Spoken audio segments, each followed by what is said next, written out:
appeared before the Congressional Committee to tell what I knew of activities which might lead to an attempt to set up a fascist dictatorship. The potential for the disastrous rise of misplaced power exists and will persist.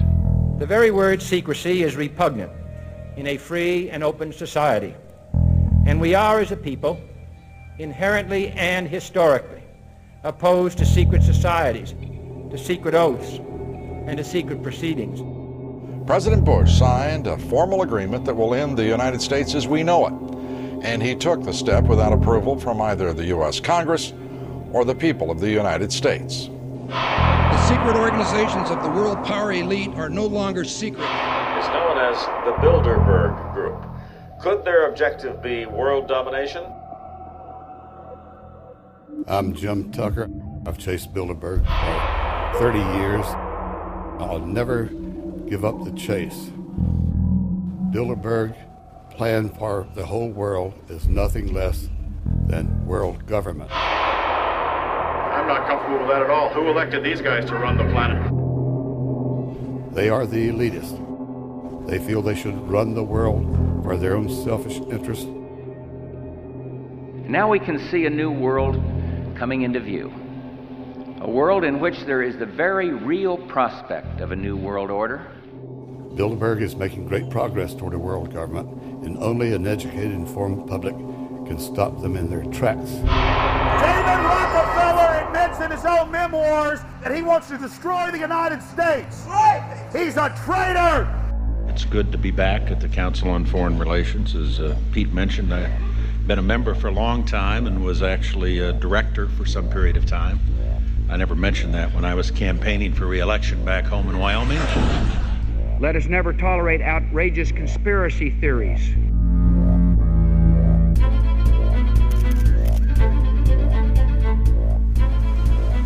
I need you to move off the property, please. Some shots were fired.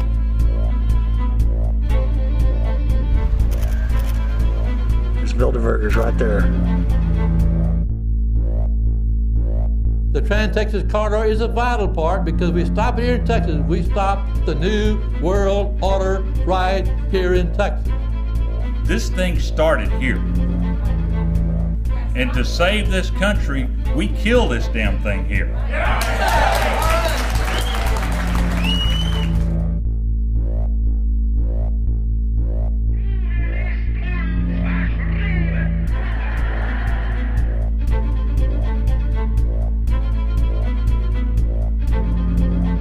There is a chance for the President of the United States to carry out a phrase his father used, and that is a New World Order. Your New World Order will fall. Humanity will defeat you. The answer to 1984 is 1776.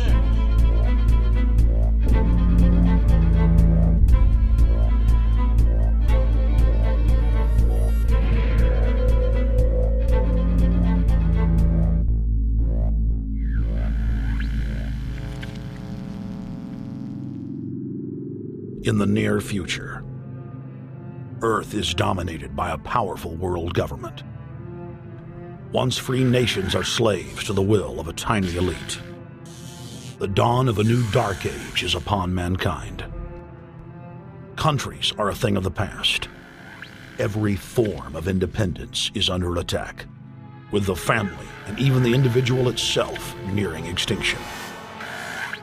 Close to 80% of the Earth's population has been eliminated. The remnants of a once-free humanity are forced to live within highly controlled, compact, prison-like cities. Travel is highly restricted. Superhighways connect the megacities and keep the population from entering into unauthorized zones. No human activity is private. AI supercomputers chronicle and categorize every action. A prison planet dominated by a ruthless gang of control freaks whose power can never be challenged. This is the vision of the global elite, their goal. A program of total dehumanization where the science of tyranny is law. A worldwide control grid designed to ensure the overlord's monopoly of power forever. Our species will be condemned to this nightmare future unless the masses are awakened to the New World Order master plan and mobilized to defeat it. Erected by a secretive group, the Georgia Guidestones are a testament to the elite's plan for a world religion, global laws, with a global court and army to enforce it. And set in stone, it is written that the population never rise above 500 million.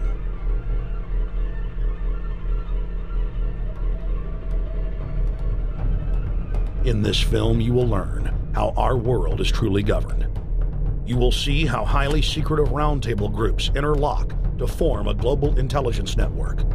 This group has been steering planetary affairs for hundreds of years.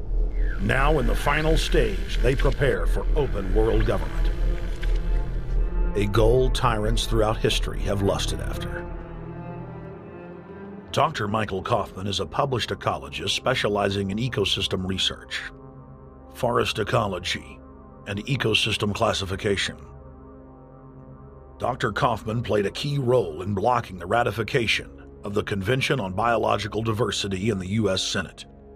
The concept of a new world order has been around for centuries. It's been receiving tremendous play over the last half of the 20th century. George Bush, the first senior president, George Bush, used it a lot in his speeches and really implies that he really wants to see a order in which we have a universal or a global type of governance in which every human being on planet Earth is ultimately responsible to policies that are being formulated at the international level. It is a big idea, a new world order.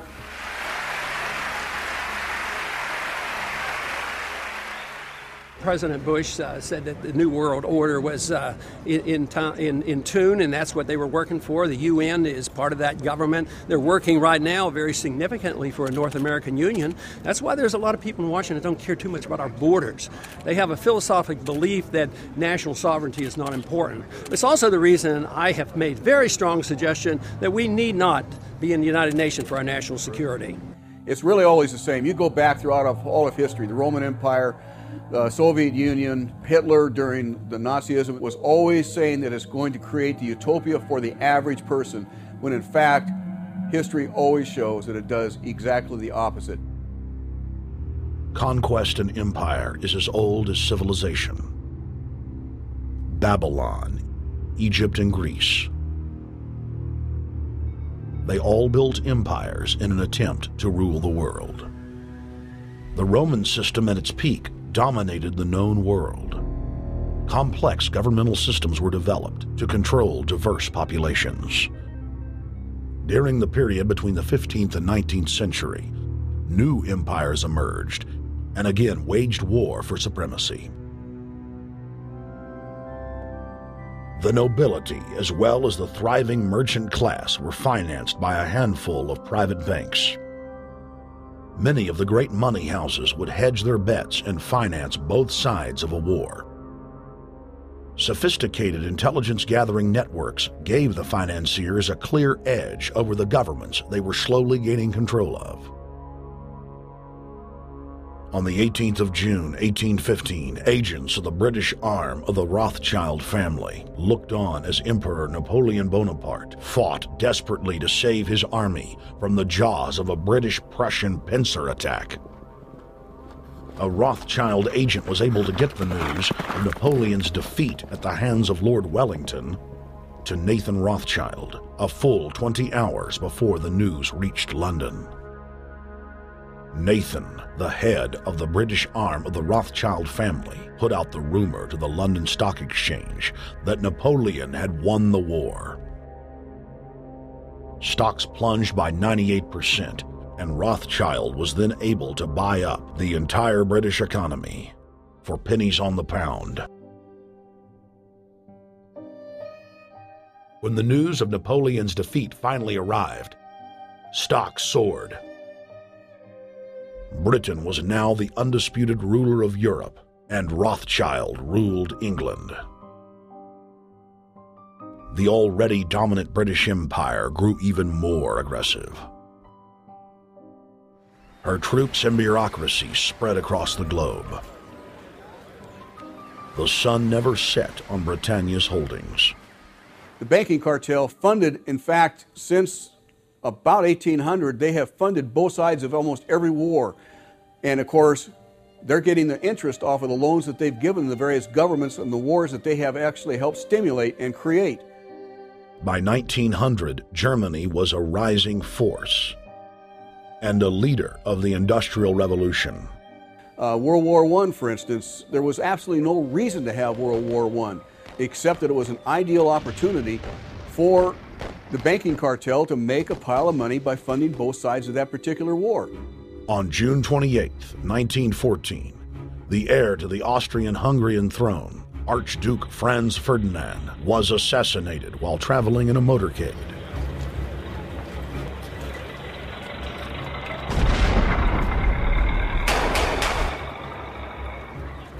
The Black Hand, a Serbian secret society with connections to French and British intelligence, took credit. World War I had begun.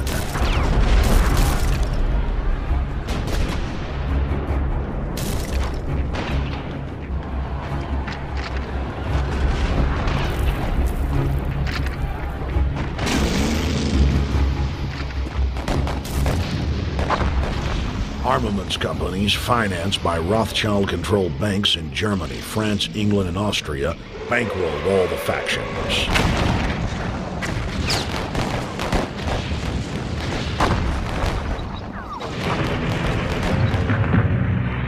At least 20 million were killed in the war. It was a conflict so terrible the people vowed to never fight again. They dubbed it the War to End All Wars. Question is, why did they want war? Well, first of all, is money and power. But secondly, they wanted to create the League of Nations. They had this in their plans all along, and as a consequence, once the war was over or about to be over, they began to formulate this idea of a League of Nations, so this would never ever happen again. Hundreds of years of practice made the British experts at hiding their empire behind puppet governments and councils. In the name of stopping all future conflicts, they proposed that countries would join a League of Nations. Their true intention was for the League to serve as a framework for world government. President Woodrow Wilson, who had spearheaded the establishment of the private Federal Reserve System in the United States in 1913, strongly supported the establishment of the League of Nations. Woodrow Wilson was a very naive president. He was basically a college professor that was grafted into this whole system. The League convened in Paris in 1919, but many nations recognized it as a threat to their sovereignty and refused to join. Frustrated by the U.S. Congress blocking the League of Nations, British intelligence, with the help of the Rockefeller family, set up the Council on Foreign Relations in New York City in 1921. The council recruited the best and brightest of American life to support the growth of the Anglo-American Empire.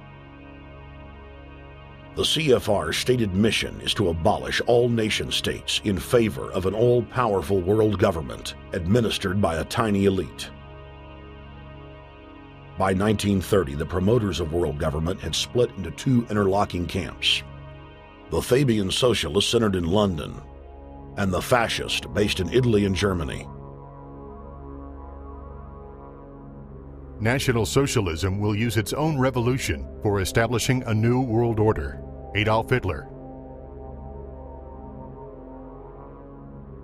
Supporters of the fascists in the United States and England believed that the military should be used to quickly transform the world into a new world order, while the more sophisticated practitioners of globalism stated that incrementalism was the sure path to world domination. Congressional Medal of Honor winner Major General Smedley Butler went public in 1934, exposing an attempt by the robber barons to launch a military overthrow of the United States. The war hero testified to the McCormick-Dickstein Committee in Congress that some of the most powerful men in America had tried to recruit him to lead a military coup so they could set up National Socialism in the United States.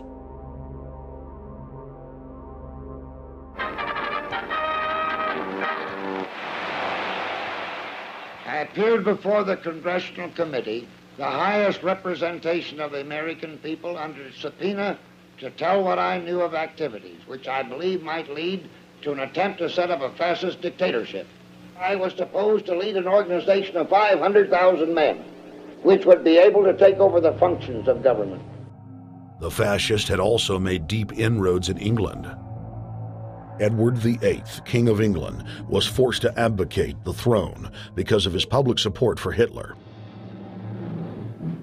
Fast es sich dabei nicht nur das negative Problem der Bekämpfung dieser Lehre und ihrer Organisation handelt, sondern die Durchführung der positiven Aufgabe der Gewinnung des deutschen Arbeiters für den nationalen Staat.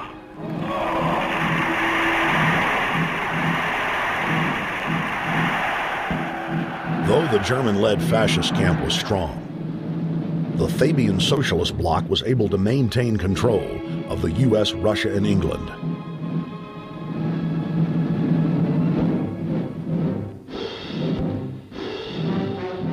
In the build-up to World War II, and during the conflict, the bankers again financed both sides, just as they had done with Napoleon.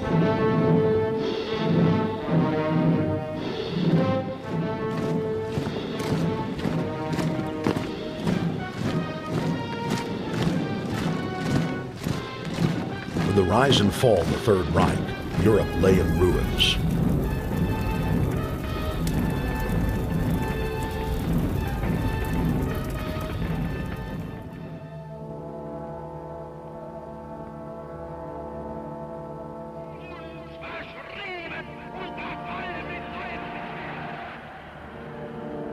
Once again, the elite claimed that only global governance could save humanity from certain destruction.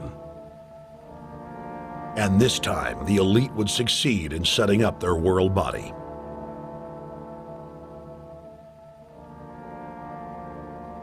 In April of 1945, at the Presidio Naval Base in San Francisco, the United Nations was founded by the victors of World War II. The United Nations complex was then built in New York City on land donated by John D. Rockefeller.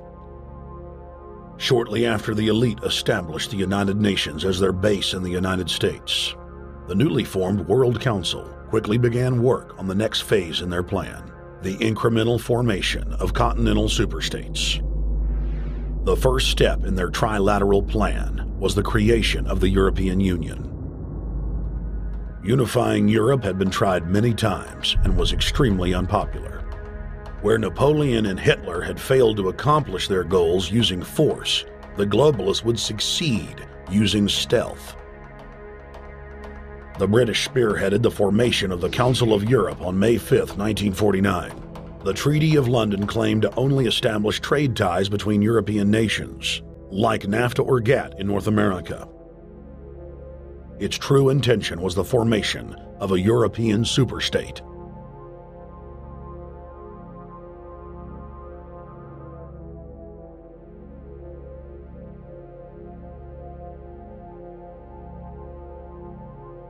In 1954, the elite of the planet met in secret at the Bilderberg Hotel in Oosterbeek, Holland. The Bilderberg Group would later admit that their mission was the formation of the EU. Once the EU was established, under the guise of trade deals, a North American Union and Asian Union would be formed.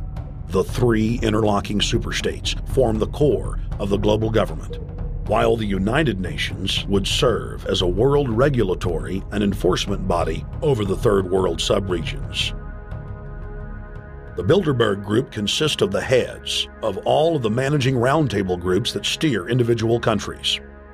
Picture the elite power structure of the world as a giant pyramid, with only the elite of the elite at the tip-top of the capstone. The group has been so secretive that until the mid-1980s, the controlled corporate media denied its existence. Into the late 1990s, coverage only consisted of rare one-line mentions.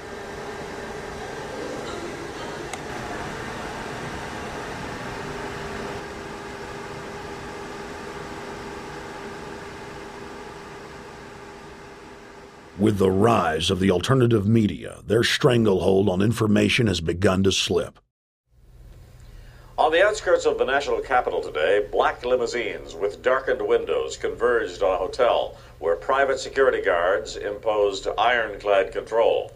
The limos carried royalty, political power brokers, and industrial titans to a secret meeting that will last all weekend. It's known as the Bilderberg Group. Could their objective be world domination? Every 4 years, Bilderberg meets in North America, and in June of 2006, we decided to travel to Ottawa, the capital of Canada. The site of Bilderberg.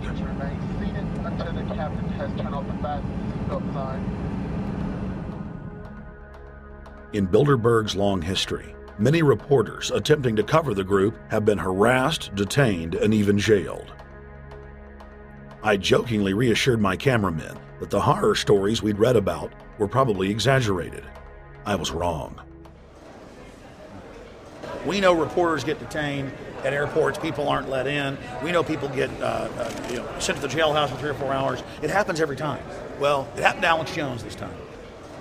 They admitted Bilderberg that they've had pressure put on them by the government to heighten security, and that's why all this happened. Yes, I was told that by 2 separate people.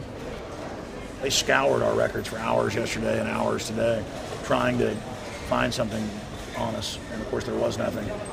It was just scary. I mean, I've been all over the world, and I've never seen anything like this. It was like hours of humiliation. And they said, "What are you here for?" And I said, "Well, I'm here to, cover the media, covering a political event. I hope to talk to some members of Parliament." I was answering all the questions. It was clear I wasn't a threat. It was clear I didn't have any criminal record. It was clear I was pressed. It was clear I was coming to interview people. They were going to deny me. They told me earlier that I was probably going to be denied, and then you guys showed up, and everything changed. So what's your plan now? My plan is to go out and try to interview Jim Tucker, try to go down to the Bilderberg Group and maybe catch some of them still arriving, and try to still make a documentary.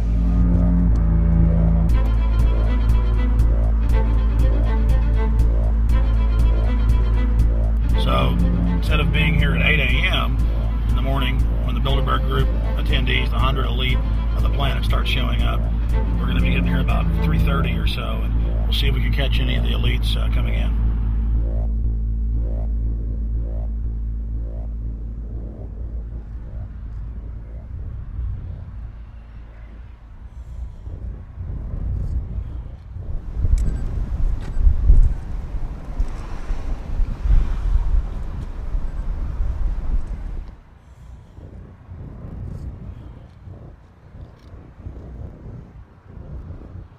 What do you think's on the agenda for this edition of the Bilderberg Society's annual meeting?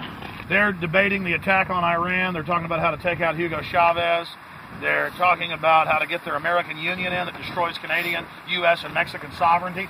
So we're talking about the death of Canada is what's happening in there right now. The death of your sovereignty is happening in there right now. CNN has even reported that these individuals have put out the policy reports through the Council on Foreign Relations that writes their scholarly white papers to end the United States, to end Canada, and to end Mexico. About 10 have come in. They've been coming in slowly in typically big black cars with what appears to be bulletproof glass, and we've got a few pictures of some of the people. We're being kept well back from the building by an awful lot of security people, but there'll be more security as this thing develops. Again, just a reminder to stay off the property, okay? I am. This is the line. We checked with the city. Thank you. How you doing? Yeah. Okay. First Boston. That's the ex-president of Ireland? Maybe? Okay. Danny will know. I came here from upstate New York. I booked a room way in advance. When I checked in at 10 o'clock at night, they told me I had to be out at 8:30 in the morning. And so, of course, I complied to what they wanted. I wasn't happy about it because I had been tired. I drove quite a long way. Then I went down to have something to eat, and I just saw a bunch of security here, and I was wondering what was going on, and I asked questions. And they said they were having a wedding or they were having some sort of reception. So I decided to ask a couple more questions because I thought it was kind of weird. And then I saw them from my hotel window. They were in the back with flashlights looking at the trees, looking up through the trees, and they were also in front of the hotel, combing. It looked like combing the hotel. So I kind of was wondering what was going on, and I left.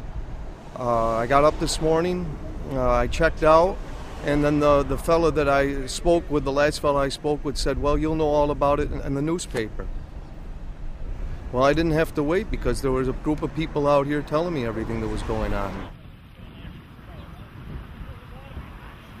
They're not fooling anybody any longer when you've got this many cops, you know, and detaining Alex Jones at the border.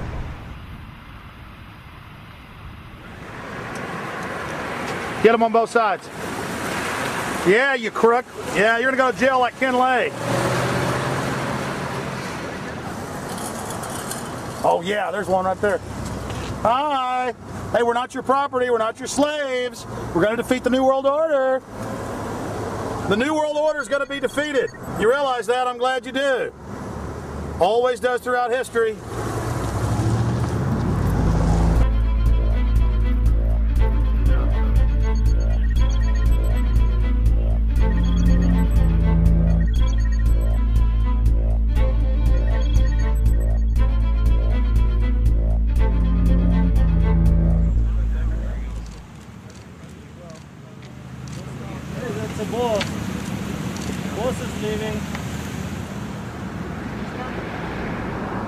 Etienne Davignon is the honorary chairman of the Bilderberg Group,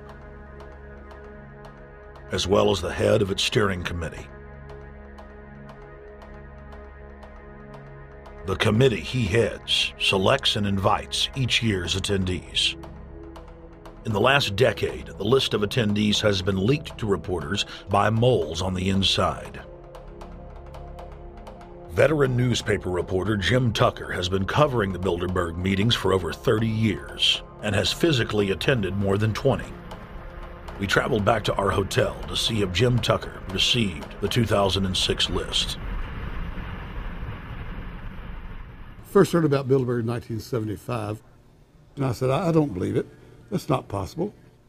Who in hell's Bilderberg? I spent 20 happy years with metropolitan newspapers. All the wires are clicking at my ear. That could not happen without me knowing about it. And the thing that first impressed me most was columns in 1957 by the late, great Westbrook Pegler, widely syndicated columnist. He wrote 2 lengthy columns about how approximately 100 leaders of international finance, heads of state, high public officials were meeting behind armed guards and closed doors on Jekyll Island, sealed off. What are these powerful internationalists doing? And why is it so secret? Why do they have armed guards outside? Why is it sealed off? The newspapers totally ignore it. Not a word. Total blackout in the United States. Since then, I've never stopped pursuing Bilderberg, or the whole international gangster organization led by Rockefellers and Rothschilds, as they manipulate the world for their own selfish interest.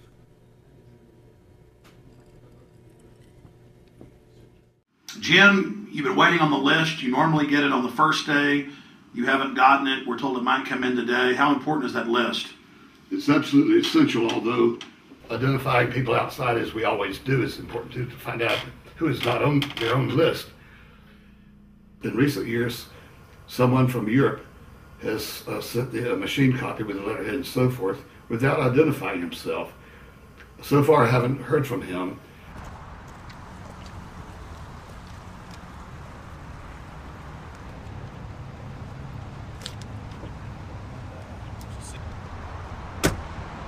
Well, Bilderberg assumed that name in 1954 at their first meeting as Bilderberg at the Bilderberg Hotel. It's a little bit like Shakespeare's As You Like It. They say to Shakespeare, what do you want to call this book? And he says, As You Like It, meaning whatever you want to call it. And they thought it was dictation, so one of his plays is called As You Like It, and the title has nothing to do with the play. So that's how the Bilderberg came by their name. Now, they had been meeting for half a century. The moneyed class had been meeting But they decide they have to meet systematically every year, well planned in advance, in addition to maybe other smaller meetings throughout the year. Sure this is the right turn, Jim? No. Let's see if you can start.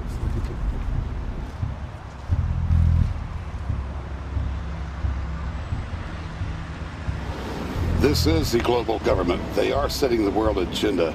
Inside right now, they're deciding on whether or not there will be a war with Iran. They're deciding whether or not taxes will increase, whether oil prices will be suppressed or increased. There's much more on the agenda that we'll be finding out in the fullness of time. But those are 3 items that are heavy on their list this year.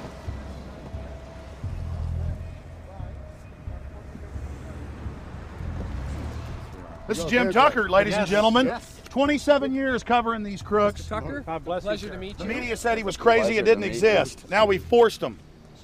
120 of the world's most powerful men, heads of state from Europe, high officials of the United States government, Treasury, White House, state, defense. They're setting the world agenda now.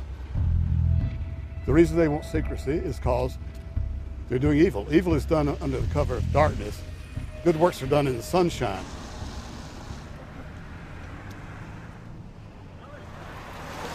Hi, how you doing? Good. Get off the property, please. Well, Jim has some questions for you.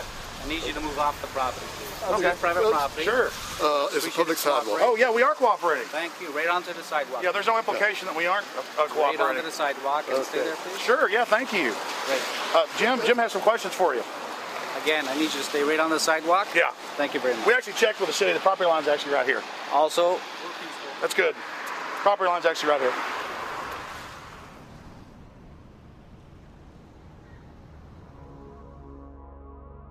We are on the verge of a global transformation. All we need is the right major crisis, and the nations will accept the New World Order. David Rockefeller. We saw David Rockefeller and the car in black at the beyond the hotel, and they had no bodyguards. One of my friends shouted, "Hey, Rockefeller!" and he turned back and he was afraid. My name is Rene. I'm from Manitoba. Drove about 26 hours to get here, just to show that I'm against the Bilderbergers, just to fight for my freedoms, fight for my rights, make sure that my children can grow up in a free country. My name is Daniel Estrelin, and I've been doing this for the last 15 years. I'm from Canada. I'm very proud of my country because, as you can see, there are a lot of people covering the Bilderberg conference. Last year, it took me 14 and a half hours to get to Munich. I was pulled off the plane in Milan. I was pulled off the plane in Munich. They interrogated me 4 hours in both places. I was able to call a friend, a journalist in Rome, as a result of his presence and others. Calling the foreign ministry department in Italy, they backed off and they let me go. They basically told me that they're keeping an eye on me 24 hours of the day. The little hotel where we were staying at, Jim and I, out of the 20 rooms, 6 were occupied, 3 by the CIA and 3 by the German Secret Service. That's how serious these people are, and that's how afraid they are of actually what we may be able to reveal and what we actually do reveal publicly about the Bilderberger intents. Daniel Estrelin has covered the Bilderberg meetings in Europe and North America for more than 15 years. His book, Club Bilderberg, has been translated into more than 20 languages and is a global bestseller. Estrelin has photographed many past Bilderberg meetings. Rockefeller frontman Henry Kissinger is always a key participant. Here you see the president of the CFR, Richard N. Haas, followed by Vice Chairman of Rothschild Europe, Franco Barnaby, who is speaking with Henry Kravitz. And behind them is Richard Holbrooke, former U.S. Ambassador to the United Nations. The head of Daimler Chrysler, Jürgen Erich Schrimp, arrives by helicopter. Here, the owner of the Washington Post, Donald Graham, escorts Indra Nooyi, the head of PepsiCo. Queen Beatrix of the Netherlands, whose father, Prince Bernhard, founded Bilderberg, is a leading figure in the group. Of course, globalist kingpin David Rockefeller, seen here with his bodyguard, James Ford, always attends. The then newly appointed World Bank chief Paul Wolfowitz is photographed at Bilderberg 2005. It has been reported that Wolfowitz had attended previous meetings while still the Deputy Secretary of Defense, a violation of the Logan Act. Under the Logan Act, it is a felony offense for any member of the federal or state government to meet with members of a foreign government without the express authority and authorization of the President or Congress.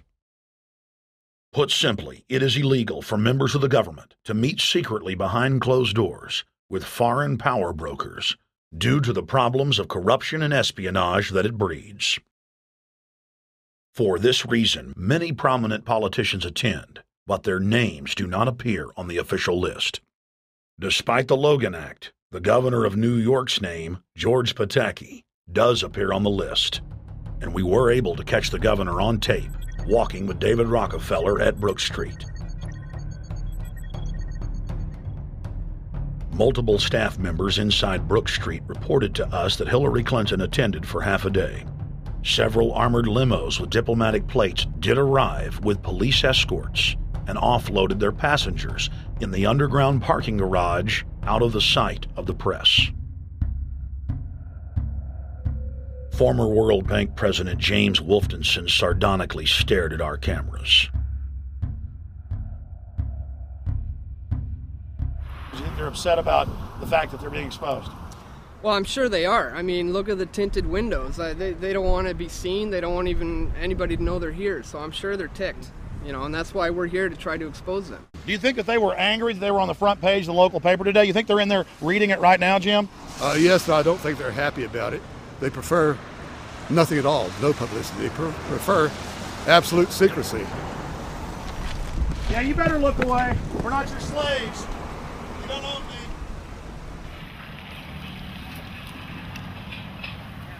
Did you get a list of the attendees and everything, or not?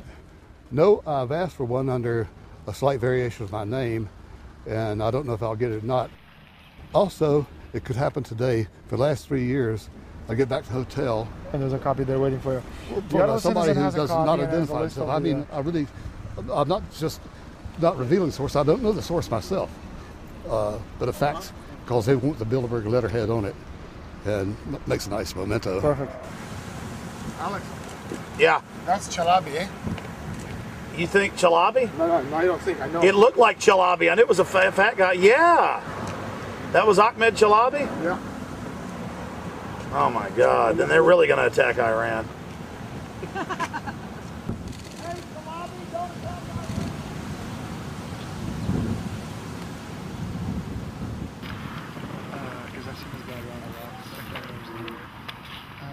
This guy is too president. I have it.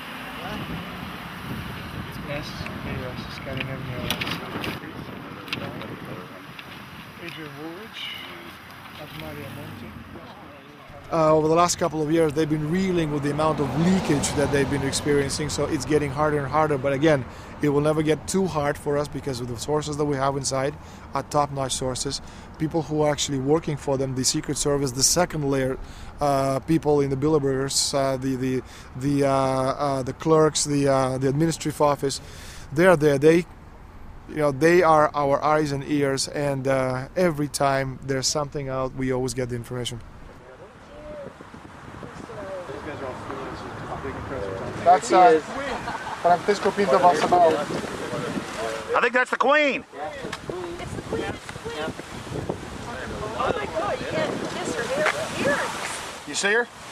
Yes. Oh my God. Queen of Holland.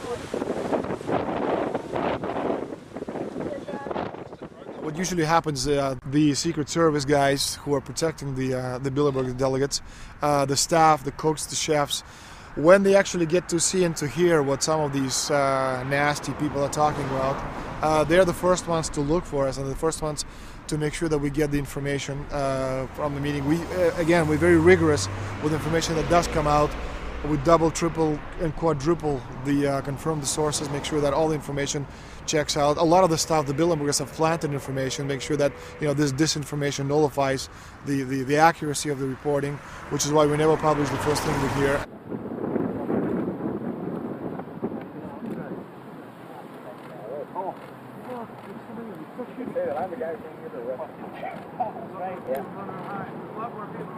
That looks like Rockefeller. The decisions that these people take, again, they not only decisions affect business community, they affect politics, business, environment, across the entire spectrum. And these decisions are made and taken by a very elite group of people behind closed doors this year at the Brook Street Hotel. We are not privy to these decisions. We're not allowed to know what they're talking about. But we'll definitely feel the consequences of these decisions over the next 12 months when events which apparently by accident seem to happen, in fact, have been planned right here this year at Brook Street Hotel between 8th and 11th of June. What does it do when you get 120 of the most powerful people in the world getting together to have meetings with government officials? I mean, that's amazing. Well, it is. This is what I mean, is that they're planning the corporate agenda. They're not planning the democratic human journey agenda, in my opinion. Mussolini had a definition, is when the interests of the corporation take completely over from all other interests, and that's fascism. He said it should probably be called corporatism. Well, call it corporatism, call it fascism, call it neo-lib, neo-con. There's a whole variety of political words, depending on which side of the stripe you come from, to start with, which describes the thing. But what they are describing is the complete end of democracy, the end of what matters to people, the end of what happens to the human journey. And for that reason, I think this is revolting. Ladies and gentlemen, we're here in Canada today to stand up against the Bilderberg Group that is attempting to get rid of the sovereignty of the United States. The truth of your world government has now been exposed. We know you are ruthless. We know you are evil. To David Rockefeller, to the Rothschild representatives here, to the Queen of the Netherlands, to all of you, we tell you, you are not our queens. You are not our kings. You are not our gods. We do not belong to you. We are not your slaves. We stand as free humans, have stood since the beginning of time against the strong men, against the thugs, against the bullies. We will defeat your world government. We will defeat world taxation. We will defeat your control grid. God is on our side. I stand before the creator of the universe, and I ask the creator of the universe, as our founding fathers did in 1776, to lead, guide, and direct us, and to give us the power and the foresight and the understanding and the will to stand against your entire agenda, including your final plan of world population reduction of 80% that Henry Kissinger penned in 1973. Why do you put mercury in the vaccines, sodium fluoride in the water? Why? Why do you put cancer viruses in the vaccines? Why have you used depleted uranium now in 4 separate nations? You're arrogant. You have the sickness that elites have had throughout history in their literal and, in some cases, figurative ivory towers. You believe that you're invincible. You will and you are failing now. Your New World Order will fall. Humanity will defeat you. The answer to 1984 is 1776.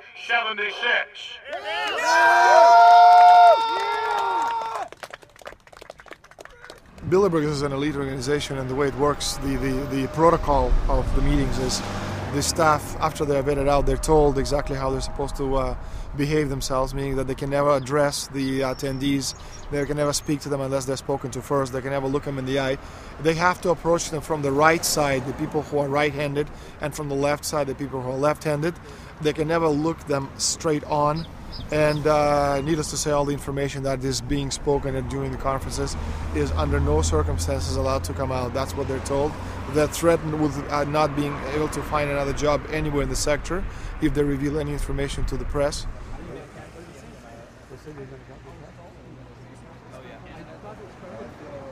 Richard Holbrooke? Ambassador Richard Holbrooke thought the peasantry wouldn't recognize him if he took a stroll off the grounds of Brook Street.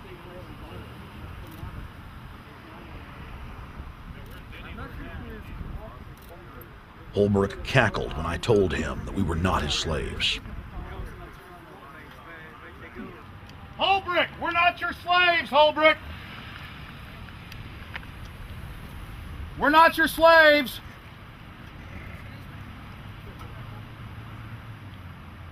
Holbrooke, we don't belong to you.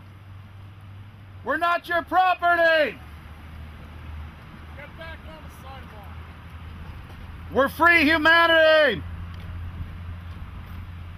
Yeah, there he goes. Howard. They love it.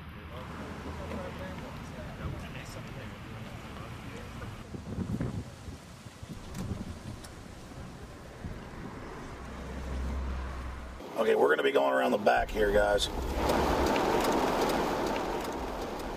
Hey guys, how you doing?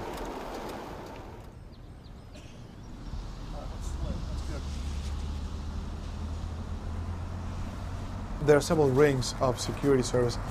The American delegation at every Bilderberg meeting is usually protected by the CIA and a special division of the US Army. The British delegation is protected by the MI6. Israelis usually are protected by the Mossad. The Ottawa police, in this case, working for the security, they have very little, actually they don't have any information at all on what the meeting is about. They don't even know who the Bilderbergs are. Then there is an elite private firm protecting the perimeter, doing all the dirty work, such as shooing off the photographers and bothering the protesters. But, you know, that's like piddly stuff. All the heavy stuff is done by the security service, such as the CIA, MI6. Some years ago, my legs were a little bit stronger than they are now, and I'd crept over a fence under cover of darkness and approached. The cops started yelling and pointing at me, so I ran with speed I didn't know I still had, and some shots were fired, but they were far above my head. I mean, they were intimidating, but they were not really trying to kill me. Not when sharpshooters are fired far above, 20 feet above your head. Bilderberg was founded by David Rockefeller and the Rothschilds in Britain and Europe. They're still the main powers. Baron Evelyn D. Rothschild, a male, attended for many years. Rothschild is still represented. You'll see them on the list of participants. Somebody representing the Rothschild group. They are the main powers behind Bilderberg. The Dutch Royal Shell is part of the Queen's fortune. Of course, the Rockefellers have always had heavy oil interests. That was the original source of their old money from the old man. Jim just got the official Bilderberg letterhead list from his mole inside the Bilderberg group. Let's go look at it. Wall Street Journal.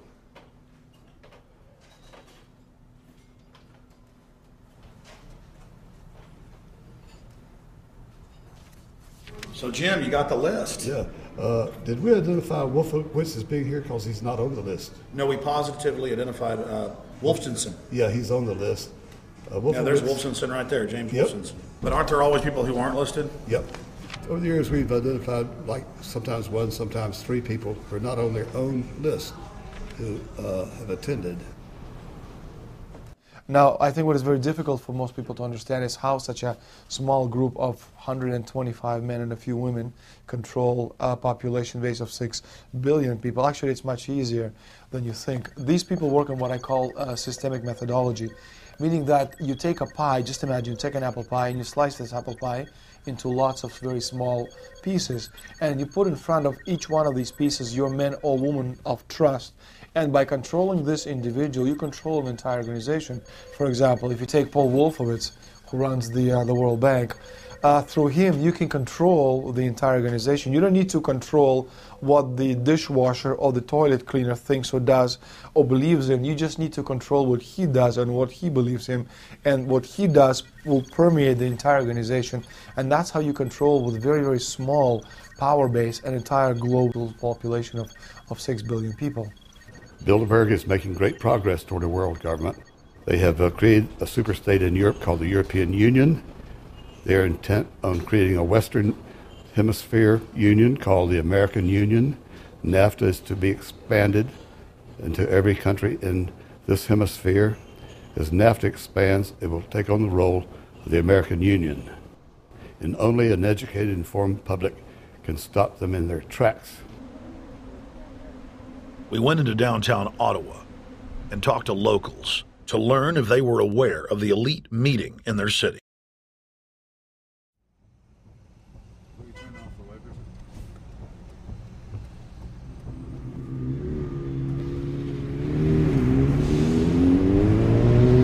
Hey guys, attention just for a second.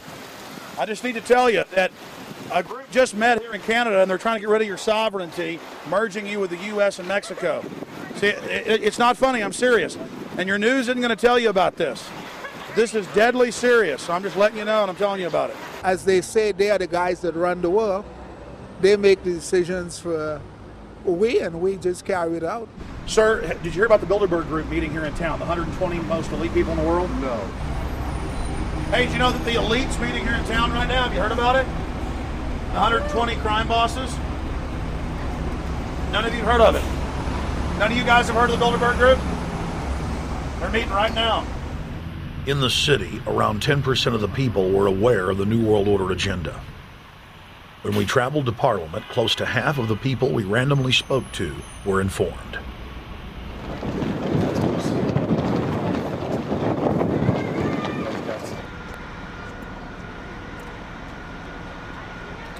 Ma'am, what did you say about the American Union? It's going to end up happening. We don't want it, but it's going to happen. Why do you think? Because the Bilderberg Group runs the world.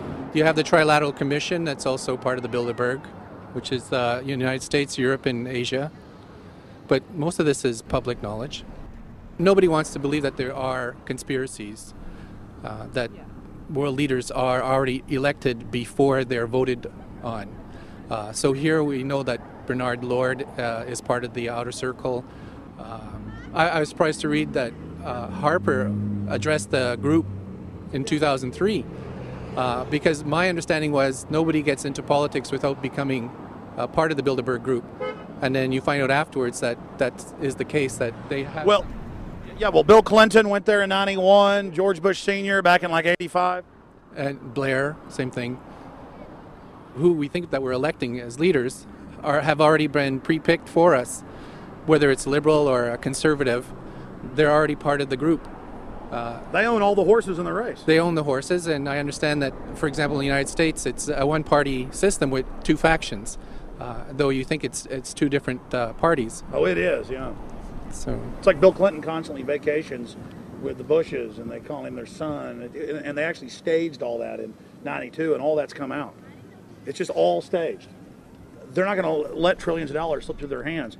The good news is people are waking up, though. When you read human history, when you study it, all you see is elites trying to dominate, subterfuge, Machiavellian backstabbing, and somehow in the last 50 years they convinced Westerners that the government's fine, can do no wrong, trust them. How did this happen? It's easy to lead sheep. I mean, people just follow. They don't want to believe these things will happen. No way, we'll just follow along with the norm.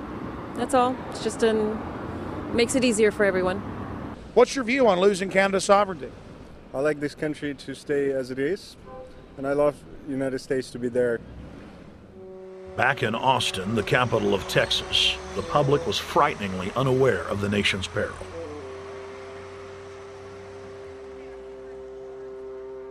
Have you heard about the North American Union? Not really, no. I don't watch TV. No, I haven't. Interesting. I was not aware of that. I don't know exactly what you mean, so... I don't think there's going to be a merger of the three nations. No, I have not. No. No, I didn't know this was happening, so... No. Yes, I have. I haven't. Oh, you have heard about it? Yes. After that big rally the other day, don't know about it? I don't know about anything. No, I have not. Have you heard of the European Union? I have, yes. Are you aware of the European Union? Oh, yeah, of course. Have you heard about the European Union? Heard about them. Do you know about the European Union? No. Europe, 15-member group expanding? A what? 15 nations of Europe merging in 2000. Whatever. For over 50 years, the Bilderberg Group constructed the European Union by stealth under the guise of trade deals. Now the elite are using the same secretive program to complete the North American Union. But this time, superstate integration is on the extreme fast track. International agreements like NAFTA, GATT, and APEC were just stepping stones in the formation of the NAU. The North American Union was officially born at Baylor University in Waco, Texas, on March 23, 2005. The leaders of the United States, Mexico, and Canada told the press that they were only meeting to discuss trade. It soon leaked that a secret meeting had been held during the Security and Prosperity Trilateral Summit. The three governments had refused to release the secret agreement to the people. In September of 2006, their treasonous operation was blown wide open. From September 12th to September 14th, in Banff, Canada, hundreds of elected and appointed government leaders from Canada, Mexico, and the United States met in secret. On the last day of the conference, someone inside the secret North American Union Forum leaked the agenda. The front pages of newspapers across Canada carried the story. The Judicial Watch Foundation submitted Freedom of Information Act requests to obtain the full agenda and minutes of the secret assembly. Many federal agencies refused, citing national security. The foundation finally succeeded and did receive thousands of pages of documents. The documents marked unclassified are the blueprints of a shadow government ruling by bureaucratic and executive fiat. The pages chronicle an already operating North American Union. Transportation, law enforcement, agriculture, regulation, banking, manufacturing, construction, education, immigration, and even the military are being merged with no input from the people or their elected representatives in Congress and Parliament. One of the first items on their agenda was to stress how important it was that their plan, quote, be carried out by stealth. The controllers also talked about exploiting the public's fears of climate change to push a continent-wide tax to fund the new government. Globalist tool Robert Pastor is incessantly paraded on the world stage as the man behind the North American merger. When he testified before Congress, he pushed the idea of a continental security perimeter that erases national boundaries and merges the security apparatus. The best way to secure the United States today is not at our two borders with Mexico and Canada, but at the borders of North America as a whole. In fact, the North American Command, based in Colorado Springs, Colorado, was clearly running the meeting in Canada. For the past decade, the Pentagon has been training with Mexican and Canadian forces and has openly discussed using them inside the United States for disasters and to quell domestic unrest. There are already over 100,000 non-U.S. citizens serving in the U.S. Armed Forces. The Pentagon is now expanding its recruiting centers in Mexico, the Philippines, and Eastern Europe. Big city police departments nationwide are lobbying to change laws so they can recruit non-citizens to join the police force. What we are witnessing is a Red Dawn scenario in slow motion. Tyrants throughout history have brought in foreigners to oppress their domestic populations.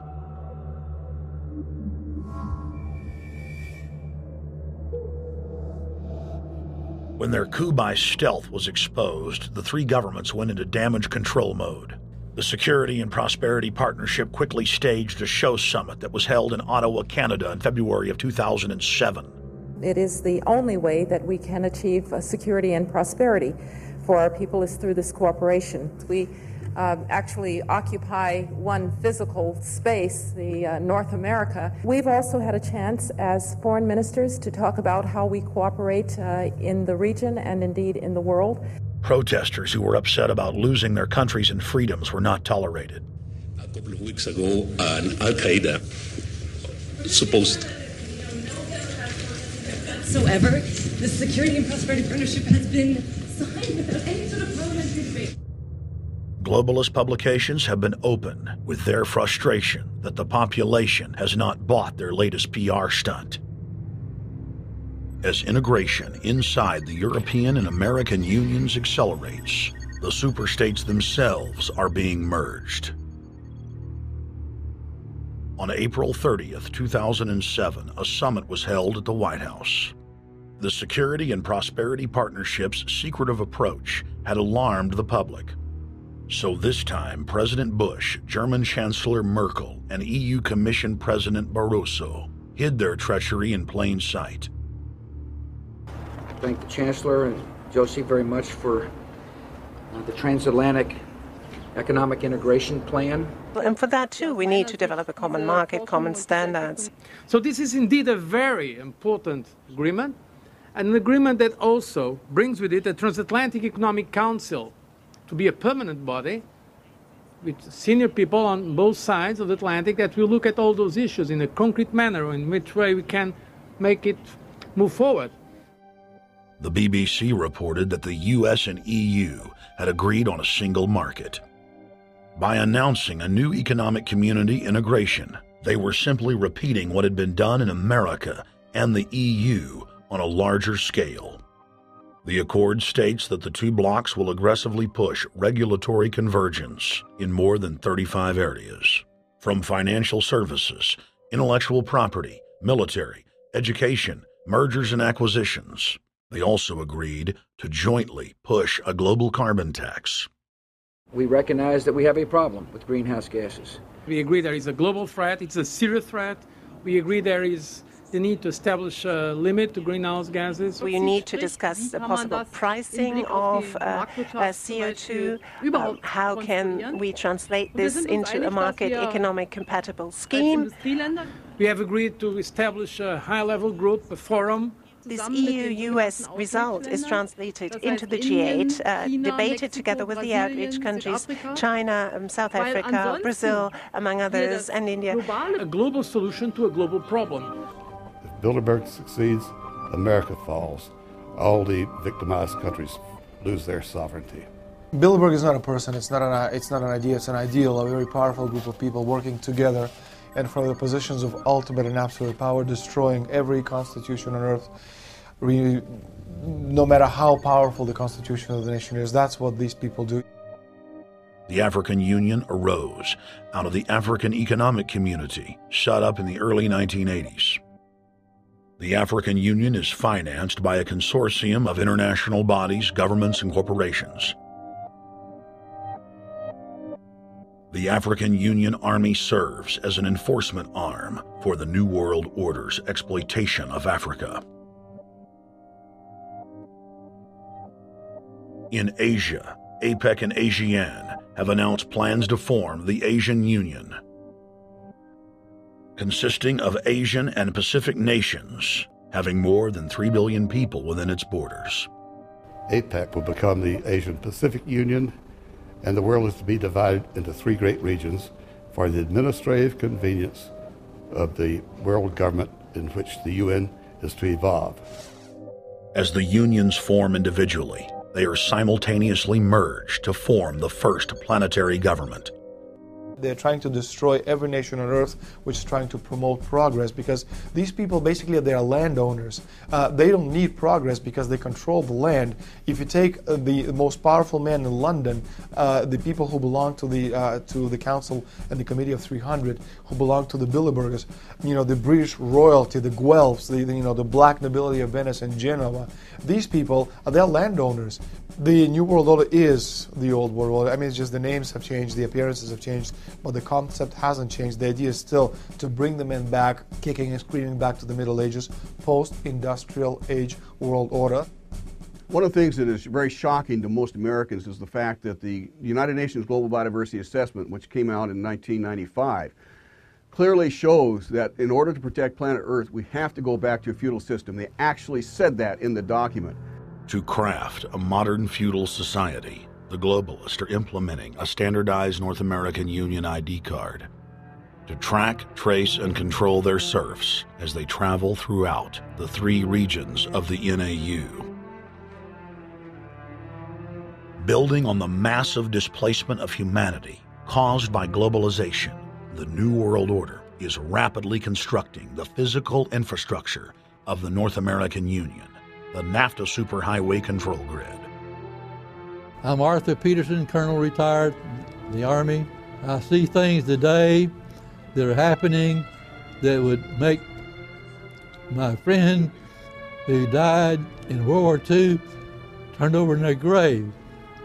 To think that people would even consider confiscating land of farmers and ranchers and taking their homes away from them, to turn it over to a foreign company in Spain, which was controlled by Don Carlos, I understand, a notorious socialist, and they get the tolls on Texas land for 50 years.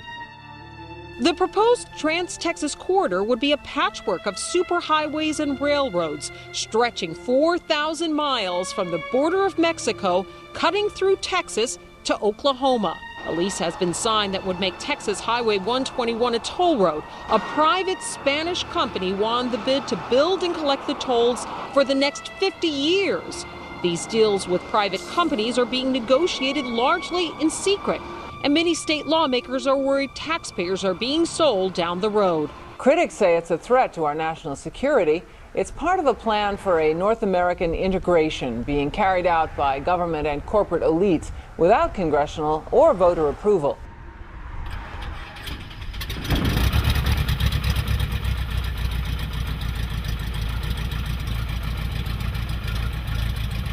We took to the air over central Texas to get a bird's eye view of the Trans-Texas Corridor, which is under construction and will form the heart of the Trans-NAFTA superhighway system.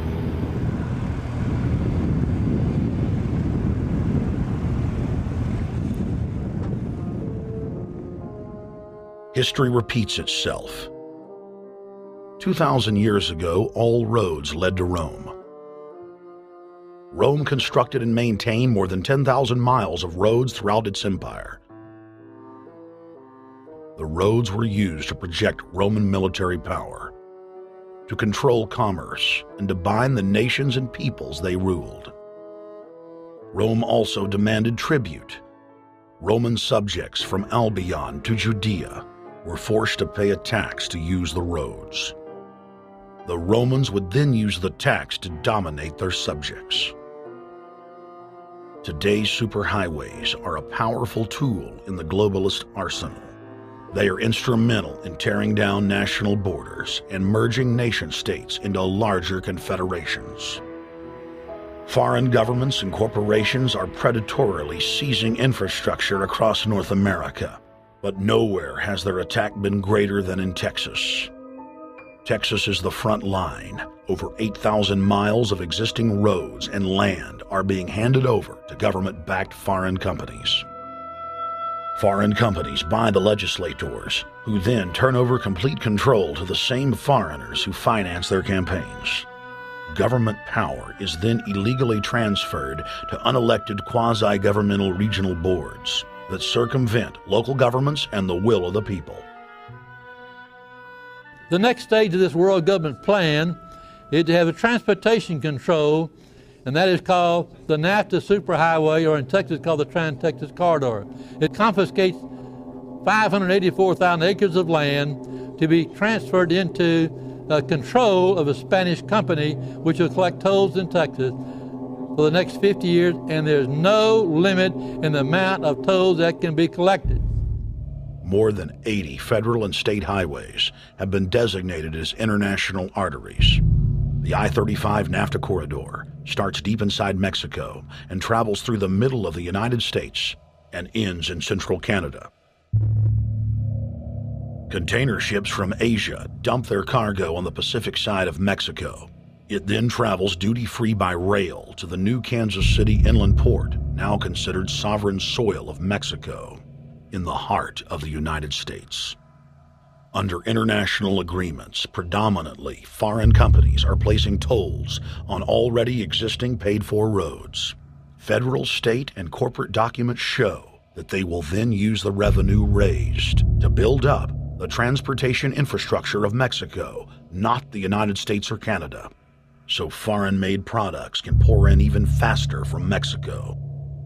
Revenues raised will also be used to fund the fledgling North American Union and its growing bureaucracy. Bottom line, they're using our own money to enslave us.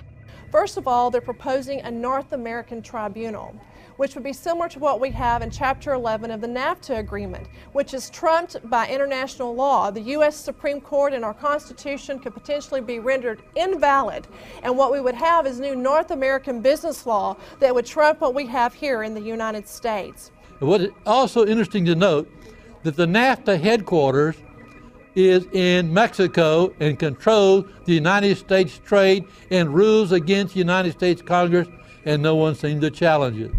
it's very probable and probably inevitable that our right to bear arms would be challenged in a North American court. So this is just an example of what's happening and what's being proposed. We want to keep our trial by jury system. We want to keep our right to keep and bear arms. We want a system where we have a Supreme Court and not have a tribunal that will be superior to the Supreme Court.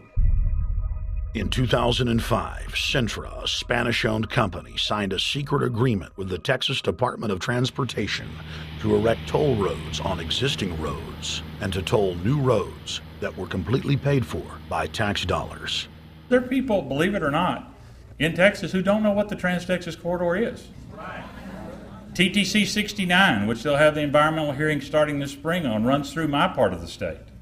And there are people over there who have no idea what's fixing to come in their backyard.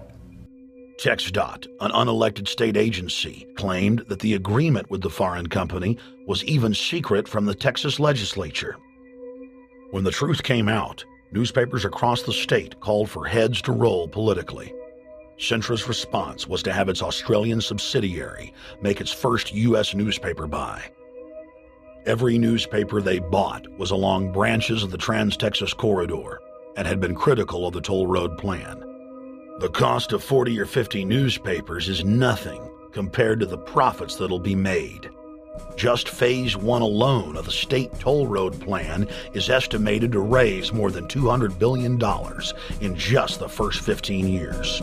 And Texas is only a small part of the global panorama.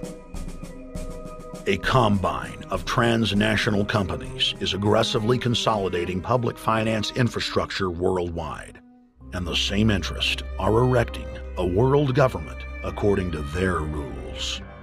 A literal wonderland of corporate corruption, where governments simply act as vacuum cleaners, sucking up the wealth and resources of the middle class and transferring it to offshore bank accounts, leaving behind a cultural and economic wasteland of easily managed slaves.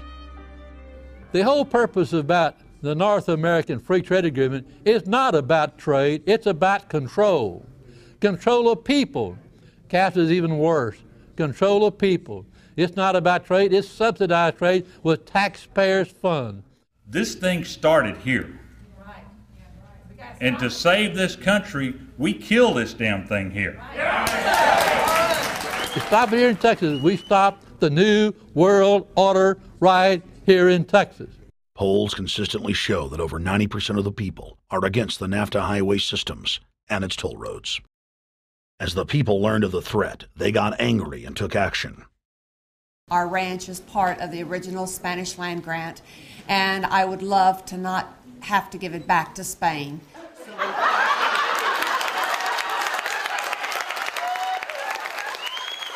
Opponents of a proposed superhighway today held a major protest.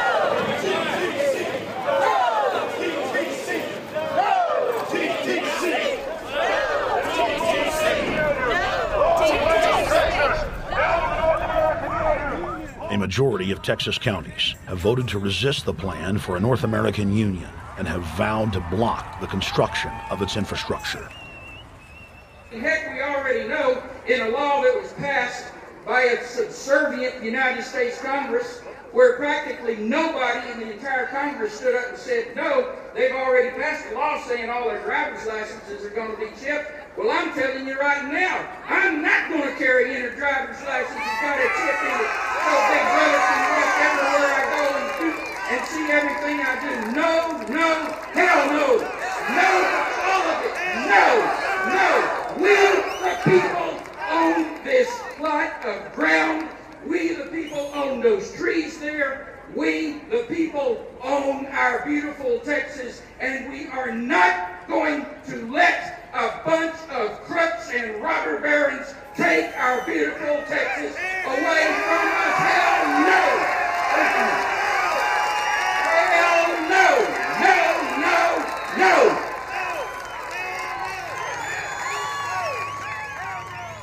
RFID tracker chips embedded in state inspection stickers and toll tags are already being used to track the population.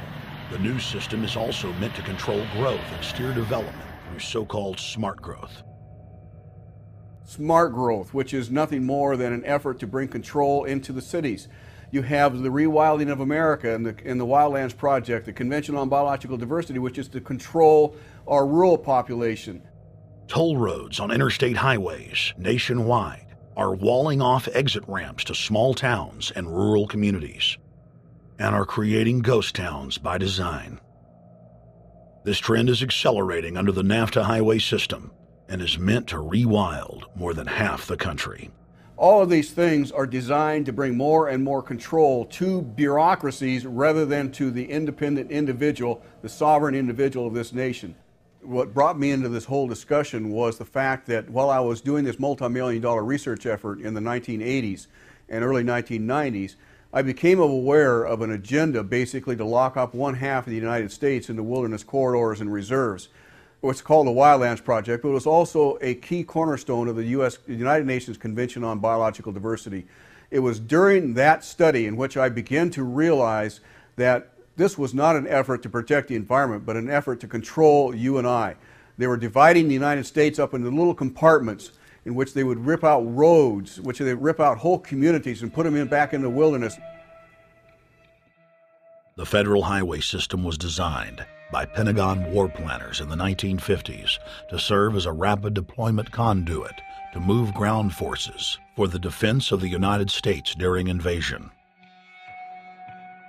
The unconstitutional Northern Command is now using the highway system as a force projection matrix to dominate populations across the United States.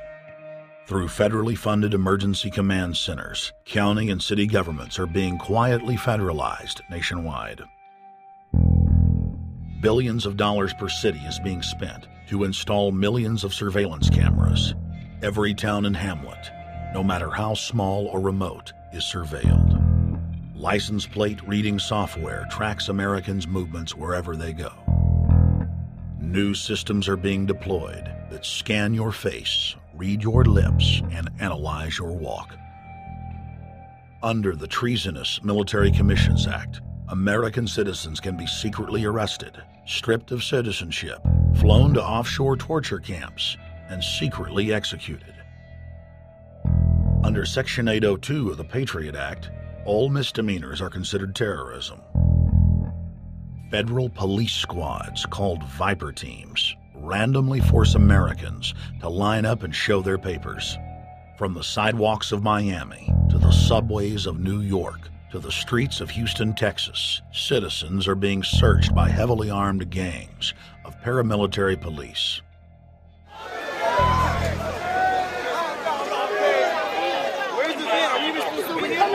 Come on, guys, come in. Yo, can you get that camera off of us, sir? Sir, can you get that United States First Amendment? All right, but you can get that camera. I'm saying get the camera out of my face. That's what I'm saying. You're on the streets of New York. So what does that mean? I'm saying get that camera out of my face. That's what I'm saying. It's a free country. Fuck wrong with you? It's a free country. Get this damn camera out of my face. Hey, this isn't Nazi Germany. There's no camera in your face. God. Hey, move to Russia, okay? Yo, Sarge. We can have cameras on the streets. I said get it out of my face. Your guy starts cussing at us out of the blue. I said get it out of my face. That's what I'm saying. It was never in your face.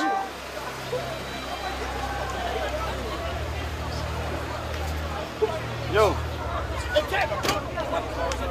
Long before 9/11, the Pentagon was aggressively violating the federal law that bars the military from policing the American people. Coast to coast, for more than 2 decades, teams of troops would just appear out of nowhere and randomly stop cars and search pedestrians. The acclamation accelerated with regular Army searching bags at the Super Bowl and the Kentucky Derby, as well as other high-profile events. Then President Bush signed a Defense Authorization Act, which radically increased the funding for the already bloated shadow government. In the act, the executive branch formally announced that it was preparing for domestic insurrection and went on to preemptively strip the state governors and legislatures of their powers. The federal government is openly announcing that it is the only authority as it treats the people and the states as enemies. Then on May 9th, 2007, President Bush unlawfully granted himself new powers. and the presidency officially became a fiat dictatorship. In the past, continuity of government has been shared by the legislative, judicial, and executive branches of government. Now, all power resides with the president. For the smallest of reasons, including, in the document's own text, any incident in the world, regardless of location, that affects population, infrastructure, environment, economy, or government functions can trigger, at the president's will, total martial law. It is important to add that the president is merely a puppet of the global crime syndicate and may not use the new powers, but simply pass them on for use by future puppet administrations.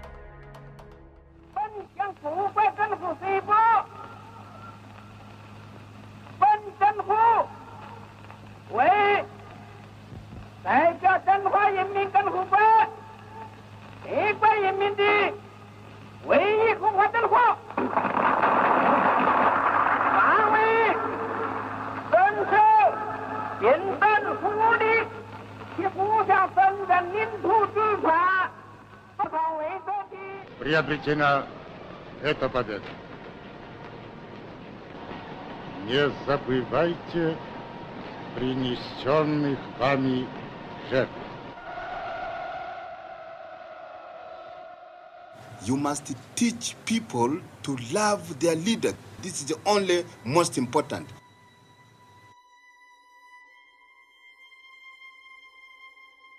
Why don't we learn from the mistakes of our ancestors?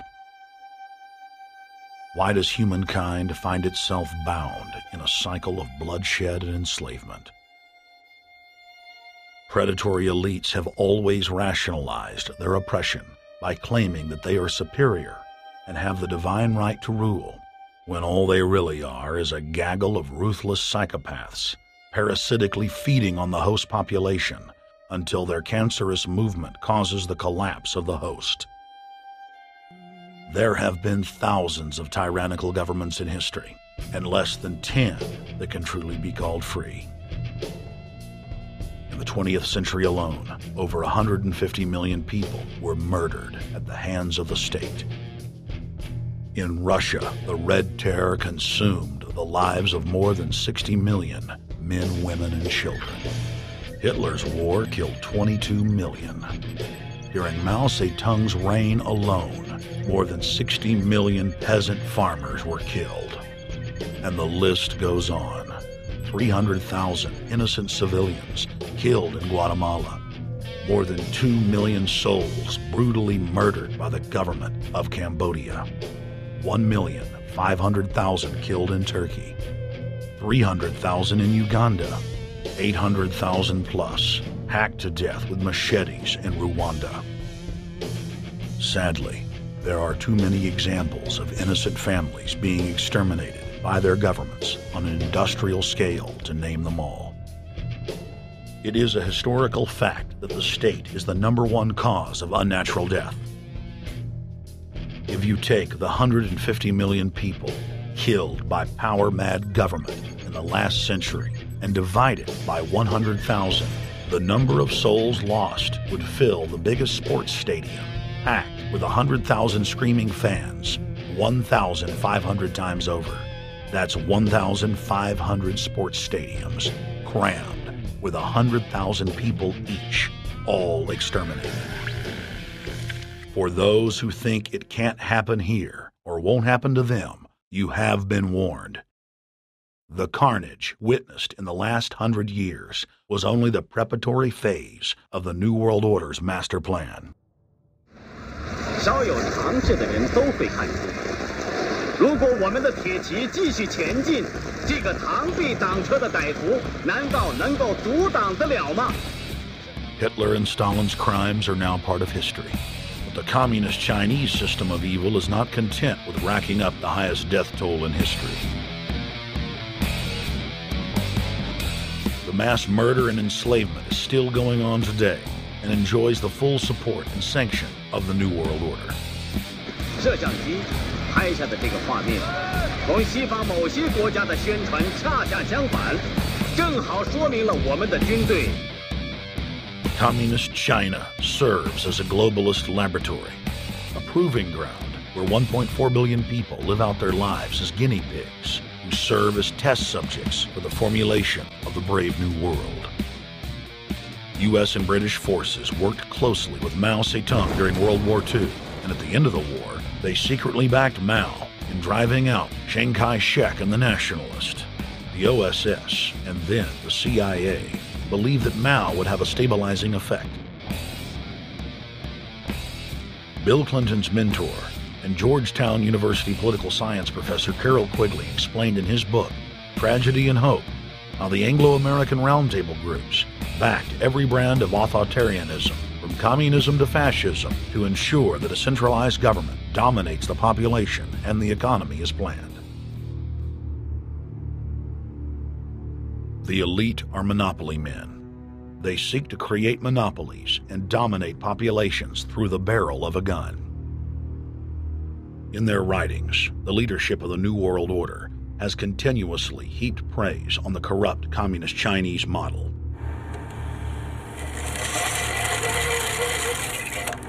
In August of 1973, in an article written by David Rockefeller for the New York Times, Rockefeller openly lauds and endorses Mao Zedong's actions, while celebrating their command and control system. Whatever the price of the Chinese Revolution, it has obviously succeeded not only in producing more efficient and dedicated administration, but also in fostering high morale and community of purpose. The social experiment in China under Chairman Mao's leadership is one of the most important and successful in history. David Rockefeller, New York Times, August 10, 1973. Communist China is the model planned society for the New World Order. China has received more United Nations awards for its policies and form of governance than any other nation. In the eyes of globalist planners, authoritarian China is the future. China adopted the dreaded one-child policy due to lobbying from a consortium of eugenics organizations, which includes Planned Parenthood and the United Nations. Couples that have more than one child face heavy fines and imprisonment. The practice of forced abortion in China, coupled with the cultural desire to have a male child, has plunged China into a deepening crisis where there are 30 million more men than women. The Chinese police state ruthlessly crushes all forms of dissent. Underground churches, Falun Gong practitioners, striking factory workers are all sent to forced labor camps. Their blood and tissue types are cataloged in preparation for organ harvesting. The Chinese government then sells the prisoners' organs to the highest bidder on the world market. If a wealthy patient chooses to fly into China, the prisoner is killed and the organs are implanted. If the organs are being flown out of the country, a mobile execution van extracts the organs on the way to the waiting aircraft. The social engineers of China aggressively euthanize the elderly and disabled. China is merely following the globalist blueprint for the world. The same system of total dehumanization is quietly being phased in worldwide. Depopulation should be the highest priority of foreign policy towards the Third World. Henry Kissinger, 1974. There's a need for a new world order, but it has different characteristics in different parts of the world. Now, none of this may succeed this time, but this to me is sort of the outline by which someday, in the next few years, a solution will emerge. Where does this mindset come from? Why do the elites kill the largest masses of people when no one is resisting them, when they've already attained total control? What ideology drives the elite psychopath? Since Plato's time 2,400 years ago, state planners have openly proclaimed their desire to control every detail of the commoner's life. From breeding programs to mass extermination of undesirables, the dark dream has continued on for millennia.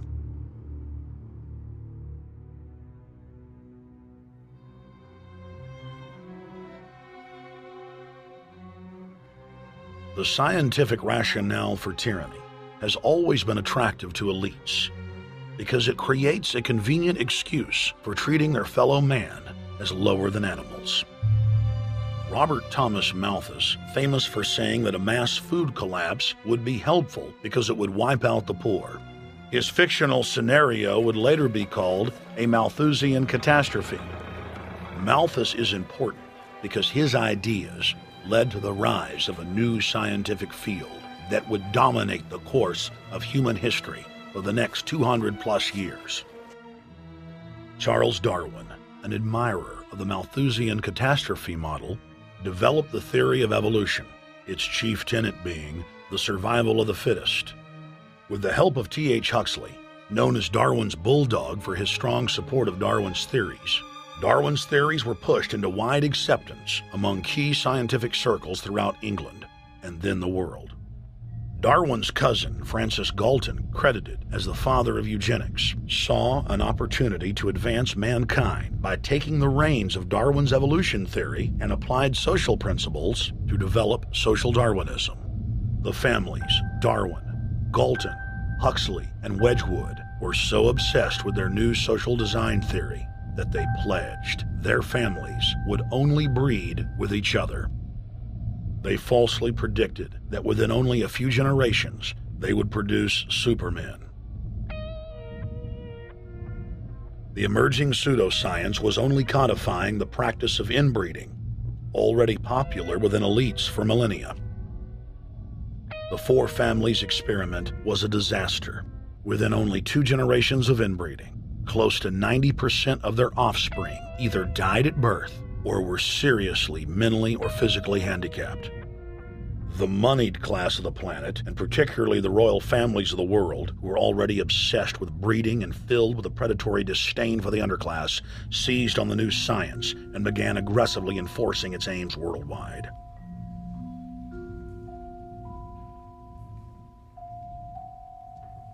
Biometrics appears to be a new science, but it was actually developed by Galton back in the 1870s as a way to track racial traits and genetic histories, and as a way to decide who would be licensed to breed.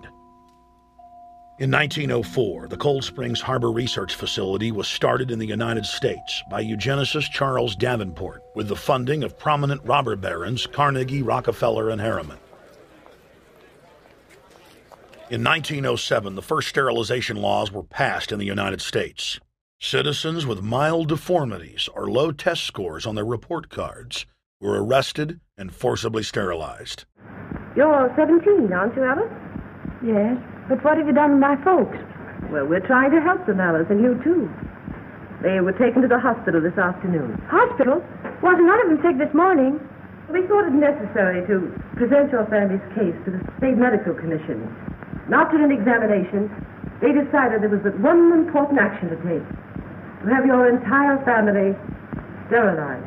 Why, what's that? I don't know what you're talking about. Now, in this state, we have a law which provides for such people to have an operation so there won't be any more children. I see. Now, we've placed your brothers in institutions where they'll be properly cared for.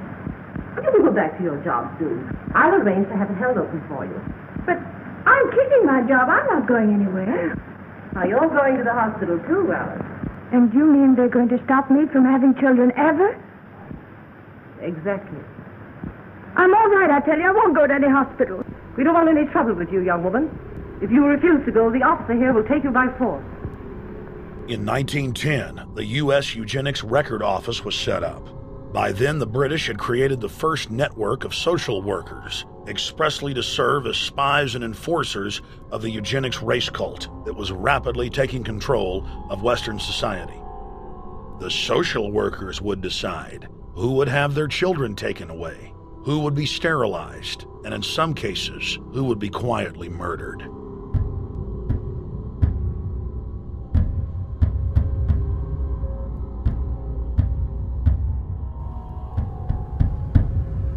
In 1911, the Rockefeller family exports eugenics to Germany by bankrolling the Kaiser Wilhelm Institute, which later would form a central pillar in the Third Reich. At the 1912 International Eugenics Conference in London, eugenics becomes an international craze and gains superstar status. The futurist and best-selling sci-fi author H.G. Wells had studied biology under top eugenicists and was spreading the new faith worldwide. In 1916, H.G. Wells' lover, Margaret Sanger, starts her promotion of eugenics in the United States. In 1923, Sanger receives massive funding from the Rockefeller family.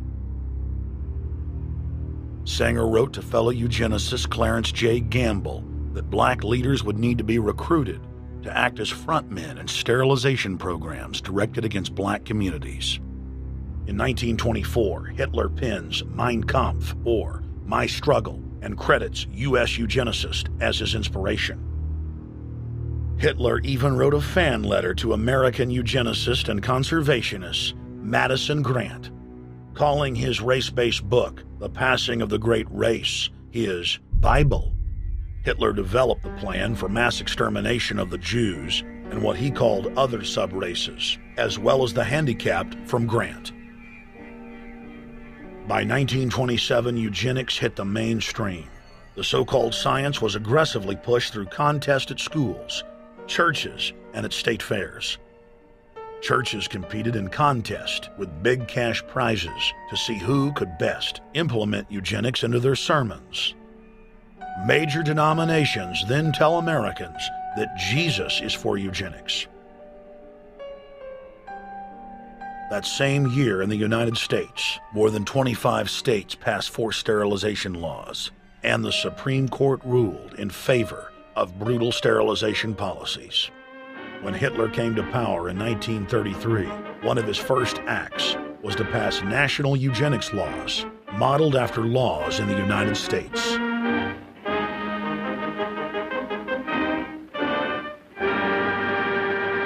The 1934 film Tomorrow's Children brought the eugenics agenda to the silver screen in the United States. In the case of Miss Mason, I can see no reason for the operation that's been recommended. The girl is perfectly normal. She's hard-working and has a good reputation. Do you know anything about her family background? Oh, yes, Your Honor, I do. There are several other children, aren't there? Yes. What is their condition? One is a cripple. Two others might be classed as feeble-minded. Isn't the oldest son in jail? Oh, yes, I believe so. And knowing all that, you still contend that this girl should be allowed to bring more people like that into the world? She's sound, Your Honor. She's not anything like the rest. Surely she should be given a chance to work out her own salvation. I can't agree with you, Doctor. Suppose she is normal. The chances are that her children will inherit the family taint. Isn't that possible? But, Your Honor, I'm sorry, Doctor. 3 generations of unfit are enough. Petition not allowed. By 1936, Germany had become the world leader in eugenics for taking effective actions to sterilize and euthanize hundreds of thousands of victims. The big 3 of American eugenics, Davenport, Laughlin, and Goethe, were dispatched by the Rockefellers to Germany, where they advised the Nazis on the fine-tuning of their extermination system. With the strong support of the U.S. and England, Germany had gone over the edge, and tens of millions would pay with their lives. At the end of the war, the Allies protected from prosecution the very Nazi scientist that had tortured thousands of people to death. The Nazi brand of eugenics had embarrassed the elites, but they had no intention of stopping their plans. The Allies literally fought with each other over who would get top Nazi eugenicist. It didn't matter if the SS doctors had tortured tens of thousands to death. They were free to go. The Angel of Death, Joseph Mengele, and his boss, Ottmar von Verscher, were not prosecuted, and von Verscher even continued his work in Germany after the war. Eugenicists were angry that their great work had been exposed. They then scrambled to camouflage their agenda. Eugenics Quarterly became Social Biology. The American Birth Control League became Planned Parenthood.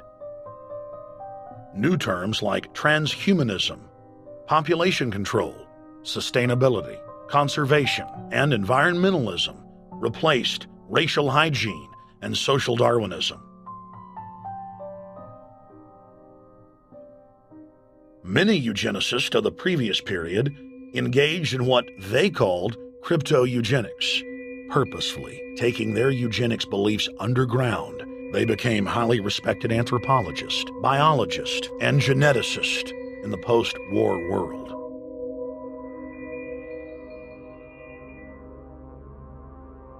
The Allies then smuggled thousands of Nazi scientists out of Germany and placed them in key scientific positions, ranging from bioweapons to rocketry throughout the military-industrial complex. The founder of IBM was a devout follower of Hitler. Thomas J. Watson had supplied his punch card computers and IBM technicians to the Nazis for use in the death camps. Tattoos on camp victims were IBM human identification numbers, which fed into the computers.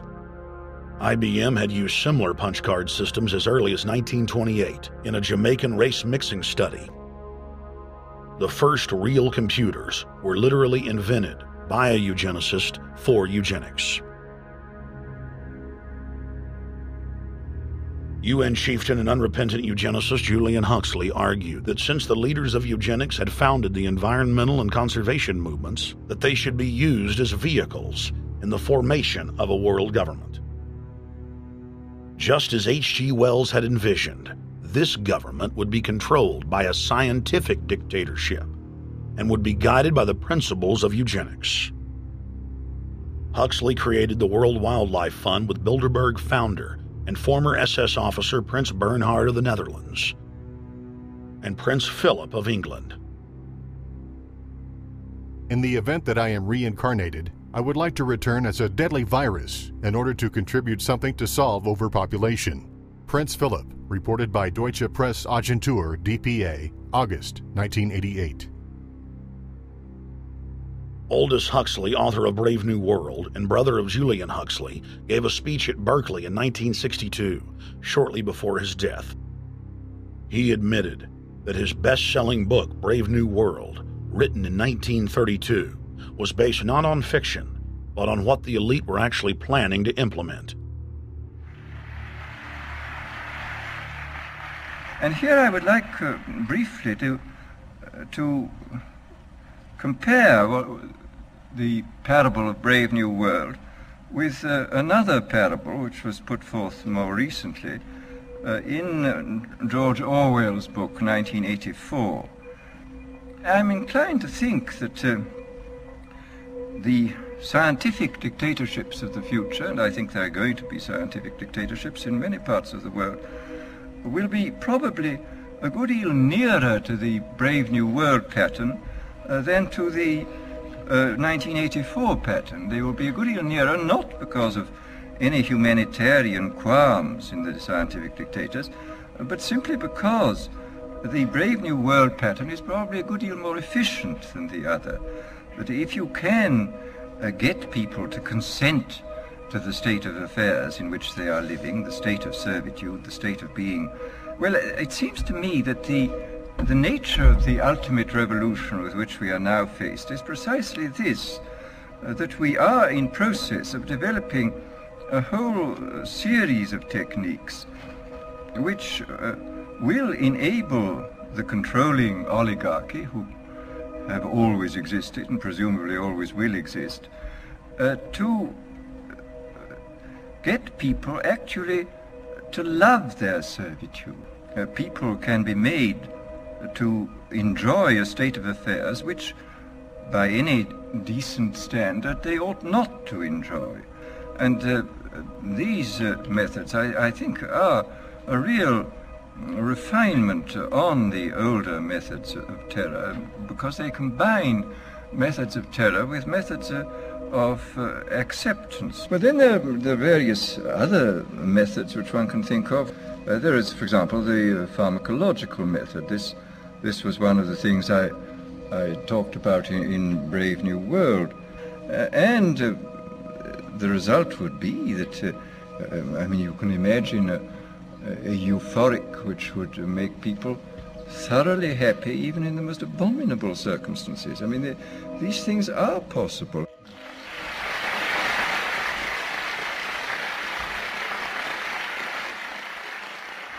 The elite have left a massive wave of destruction behind them as they cold-bloodedly experiment on civilian populations as if we are lab rats. A string of congressional investigations has uncovered more than 20,000 secret tests that were carried out against the American people between 1910 and 2000. One well-known eugenics study, the Tuskegee Syphilis Project, killed hundreds of blacks and spanned 40 years until whistleblowers exposed it in 1972. From 1943 until present, the British have tested lethal nerve gas on their own personnel, on land, air, and sea. Many died instantly. Still others died grueling deaths over several years. The federal government commissioned secret radiation experiments on thousands of non-consenting patients. Hundreds of hospitals in the U.S. injected healthy men, women, and children with uranium and plutonium at dosage levels ranging from non-therapeutic to lethal, killing many of the test subjects. Pregnant wives of GIs were given vitamins by base doctors that actually consisted of highly radioactive uranium-239 and plutonium-241, resulting in violent miscarriages and the death of the mothers.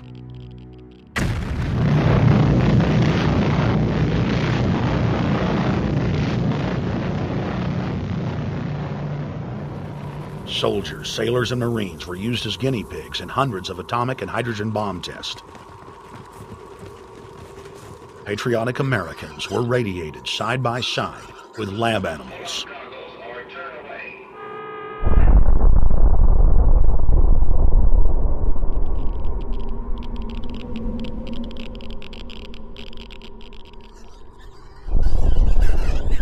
Pilots were forced to repeatedly fly through mushroom clouds of DNA-destroying radiation.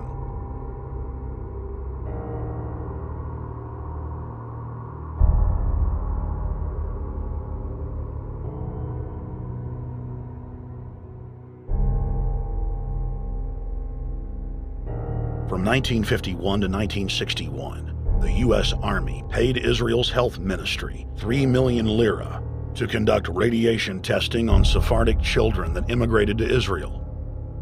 The government-run public schools would tell the children that they were going to get a medical checkup and that they were receiving an X-ray.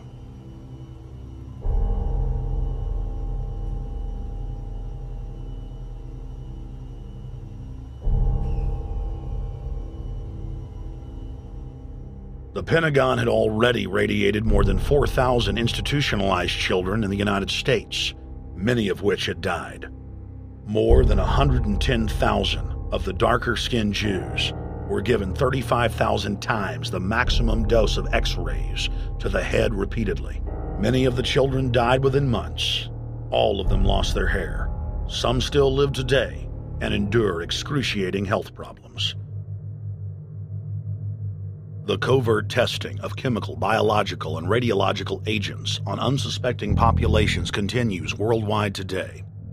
From 1940 to 1979, the vast majority of the British population was sprayed by aircraft more than 2,000 times with deadly chemicals and microorganisms without ever being told. In 1968, the Pentagon tested a deadly bioweapon on New York subways and placed personnel in local hospitals to monitor the effects. Aggressive sterilization of men and women continued in many states until the mid-1980s. The United States and England are currently testing pesticides and highly toxic experimental drugs on tens of thousands of healthy foster children, many of which die as a result of the experiments. Prisons across the nation have forced inmates to participate in grisly experiments, ranging from pesticide studies to having tablets of dioxin sewn into their backs. Gradually, by selective breeding, the congenital differences between rulers and ruled will increase until they become almost different species, a revolt of the plebs would become as unthinkable as an organized insurrection of sheep against the practice of eating mutton. Bertrand Russell. H.G. Wells, Aldous Huxley, Bertrand Russell, and hundreds of other eugenicists constantly bragged about how the establishment believed themselves to be a separate, more advanced species than the common man. Top eugenicists were bold enough to admit that their real goal was not improving the heredity of the commoner, but to further dumb them down so that they could be more manageable. Nobel Prize winner Russell wrote at length about how vaccinations filled with mercury and other brain-damaging compounds would induce partial chemical lobotomies and develop a servile zombie population. Diet, injections, and injunctions will combine from a very early age to produce the sort of character and the sort of beliefs that the authorities consider desirable, and any serious criticism of the powers that be will become psychologically impossible. Bertrand Russell. Over 100 years ago, eugenicist social planners said that they'd use mind-altering drugs to control the population. By 2007, more than 20% of the U.S. population were on some type of prescription antidepressant. But in the case of foster children, a sector where the state has total control, at least 2/3 are forced to take a cocktail made up of, on average, 7 psychotropic drugs. Chairman of the Texas Society of Psychiatric Physicians, Joe Burkett, testified before the State House Select Committee hearing on psychotropic drugs in foster care and shocked the public when he said that 2/3 of foster children in Texas had been placed on psychiatric drugs because they were very, very sick from a bad gene pool. A lot of these kids come from bad gene pools. They don't have stable parents making good decisions. Besides the gene pools, they've then been traumatized by abuse, neglect, and problems, and then they've been traumatized by separation, and all those things predispose to mental illness. The Western world is now implementing eugenics pre-crime policies. Fetuses are now being pre-screened according to family histories of crime. From Portland, Oregon to London, England, Child Protective Services are enrolling newborn children into criminal databases at birth and forcing them to attend probation hearings at age 2. The overlords of scientific dictatorship are ruthlessly prosecuting a war on our most defenseless. In December of 1974, the U.S. government made third world population reduction a central national security issue. The operation plan, titled National Security Study Memorandum 200, was simply a regurgitation of the British Commission on Population created by King George VI of England in 1944, which openly stated that populous third world nations posed a threat to the international elite's monopoly of global power. The Kissinger-authored U.S. plan targeted 13 key countries where massive population reduction was called for. Kissinger recommended that IMF and World Bank loans be given on condition that nations initiate aggressive population control programs, such as sterilization. Kissinger also recommended that food be used as a weapon, and that instigating wars was also a helpful tool in reducing population. In 1972, the Nixon White House also implemented a eugenics policy which was directed by George Herbert Walker Bush, then United States Ambassador to the United Nations. Bush advised China on the formulation of their one-child policy and directed the federal government to forcibly sterilize more than 40% of Native American women on reservations. The Bilderberg-dominated Club of Rome advocated environmentalism as the best front to implement population reduction. Western populations would accept serfdom if it was packaged as saving the earth.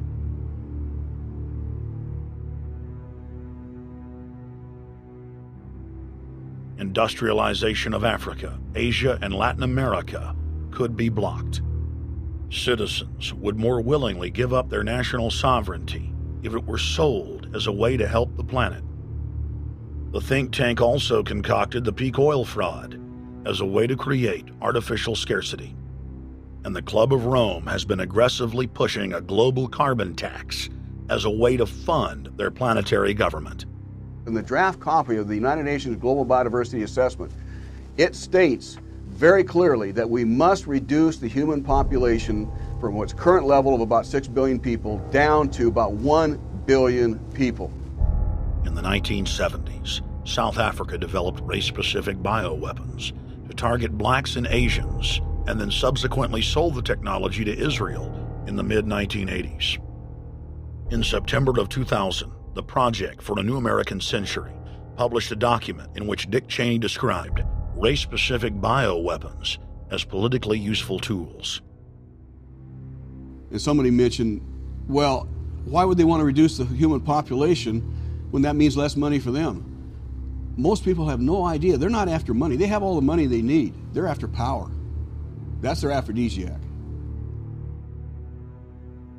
The overlords of the New World Order are now aggressively pushing for a worldwide one-child policy. The Chinese one-child policy was phased in gradually. In the 60s, when it began, you only had to pay a tax penalty. Only later did they imprison you if you had more than one child. Now the exact same proposals to penalize couples who have more than one child are being made in the United States, England, and Europe. In the push to reduce global warming, children, according to some, are the new culprits. A think tank in the UK says too many kids are what's making the planet worse, saying large families, anything over 2 children really, should be frowned upon as an environmental no-no, akin to not reusing your plastic bags, driving one of those big gas-guzzling cars, taking long trips overseas. The UK, in fact, has negative growth. I think Canada does too. That still, families in our rich countries shouldn't have more than 2 kids. In 1998, Ted Turner pledged to give more than $1 billion to the United Nations to be spent in the implementation of population reduction policies planet-wide.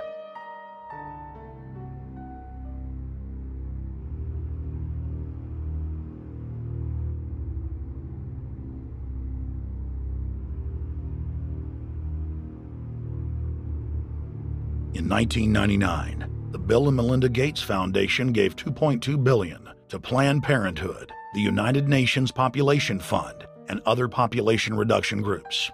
By 2007, the Gates had given more than $30 billion, almost exclusively to population control groups. The controlled corporate press cynically reported that the Gates were giving the money to help third world children. Bill and Melinda Gates were dethroned as the world's most generous philanthropists when their friend and fellow population reduction enthusiast, Warren Buffett, gave $37 billion to fund an army of population control groups. And I actually think the world will be much better when there's only 10 or 20% of us left. Dr. Eric Pianka.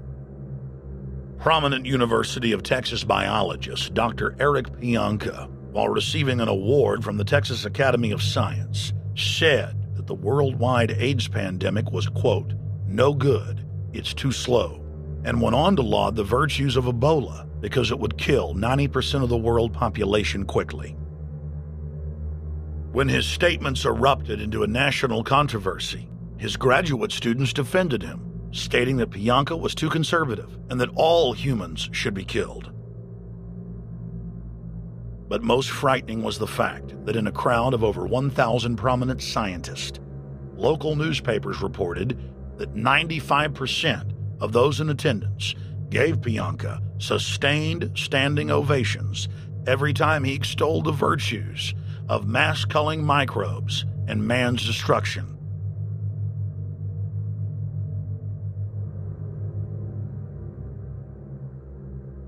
China was able to turn the corner and become the leading world superpower because they have a police state and they are able to force people to stop reproducing. Dr. Eric R. Pianka. The eugenics movement has now shaken off much of its Nazi baggage and is using people's legitimate concern about the environment as a cloak to conceal their real agenda. Everyone wants to breathe clean air and have good water. But the controllers of the environmental movement have done nothing but co-opt people's concerns and parlay it into support for global policies that further destabilize the third world and create untold misery. Phony environmental and conservation groups are now the biggest private landowners in the world. They lobby government to take property away from local populations, only to develop it themselves later. When the U.S. military dumps millions of gallons of nerve gas on the east coast of the U.S., they don't say a word. Thousands of companies are creating transgenetic cross-species hybrids, splicing plants, animals, and insects, and releasing the new organisms into the global biosphere, vandalizing the very genetic code of the planet. And large environmental organizations do nothing. The corporate elite of the planet intensified their push for a global taxation system with a year-long build-up to the Live Earth hysteria held on July 7th, 2007 on 7 continents. World leaders announced that saving the Earth was the new organizing principle for humanity and hailed it as the planet's new religion. They claimed that CO2, which plants breathe, was killing the Earth, and that we must reduce the number of children we have to curtail our carbon footprint. Countries across the world marked the day by passing new carbon tax schemes and raising taxes on gasoline, natural gas, and electricity. It is a scientific fact that the sun is the main driver of planetary climate, and the measurements are clear. The sun is becoming hotter, brighter. It has been slowly increasing thermal output in the last 100 years, causing warming not just on Earth, but throughout the solar system. But the scientific facts and even the order of the planets didn't matter to one of the chief organizers of Live Earth, David Mayer de Rothschild, heir to the British arm of the Rothschild fortune, when we spoke to him. When I called Rothschild on the order of the planets, he just laughed, thinking the audience wouldn't get it. He continued to count on the population's ignorance and claimed that the global warming lobby has nothing to do with carbon taxes. I guess he hadn't spoken with his good personal friend, Al Gore. Global warming, the time for debate is over. I think what you have to realize is that being environmentally sensitive and making money aren't mutually exclusive. There's a lot of money to be made in addressing this issue. But you guys are gobbling up all the world's concern to just simply line your pockets and make kids read your book in schools and do all this. It's a business, just like you said, Rothschild. It's not. Do you think I make any money out of this? It's the same thing. It's the same thing your your money-changing ancestors did. They're in Germany, Red Shield, and I'm calling you out, Red Shield. We know it's a scam. A pollution-based tax system, principally CO2. We're causing it mainly, vast majority of it. The consequences are bad and will be catastrophic unless we act. The polar ice caps of Mars are receding at several miles a year, much faster than ours, and that the moons of Saturn and Jupiter are melting. In fact, several of their moons were ice and are now liquid seas. Now, how are SUVs causing that, David Rothschild? That's because those planets are closer to the sun, my friend. No, Jupiter and Saturn are not closer to the sun. Neither is Mars. Yes, sir. I think you'll find, right, that the very simple matter, and what I wanted to say, and this is my final point, forget your taxation theory, because actually it's not taxation. Put a price on the carbon. A tax is the best way. Cap and trade can also do it. If there were a carbon-based tax, would there be a need for an economy-wide cap and trade system? They are not either or. We can do both. I am in favor of both.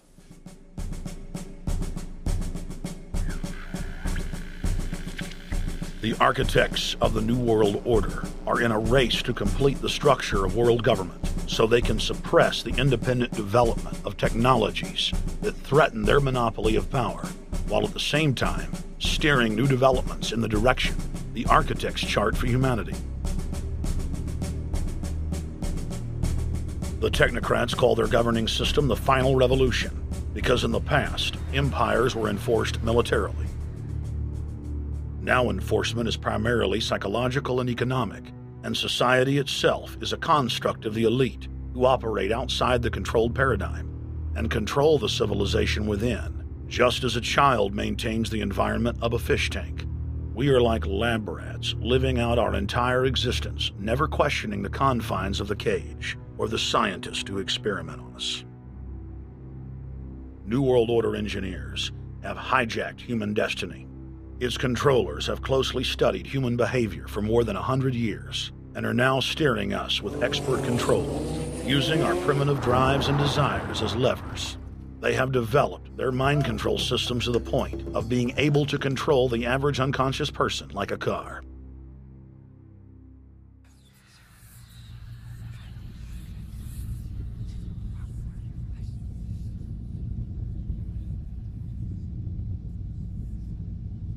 Eugenics dominated the 20th century. Its ruthless spirit has now metastasized into the fields of genetics, nanotech, and robotics. But that's not surprising. From their inception, all three disciplines have been dominated by eugenicists. The billionaire founder of Sun Microsystems, Bill Joy, courageously went public in 2000 to warn of a cancerous consensus among the technocratic elite that at best humanity would be completely enslaved by the year 2030, and at worst, mass extermination of everyone but the elite would take place. A who's who of the techno-elite are members of what is known as the transhumanist or post-humanist movement.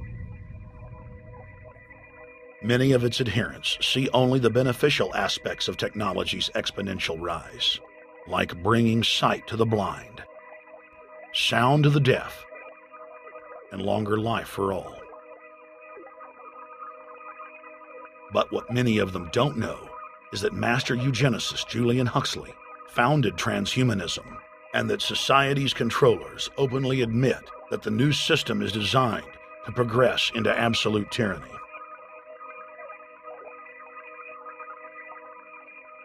Leading transhumanist Ray Kurzweil boasts that technological advancements will allow those that can afford it to live forever, but admits that most won't be able to keep up with the new master race.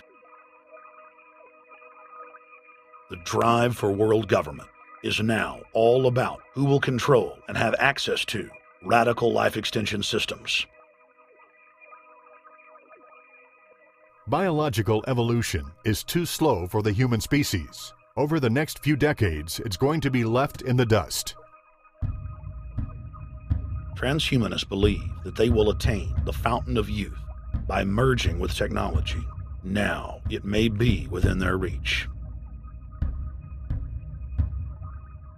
Decades ago, transhumanists said that if you did not accept augmentation or enhancements, you would no longer be able to get jobs. And now it's happening today.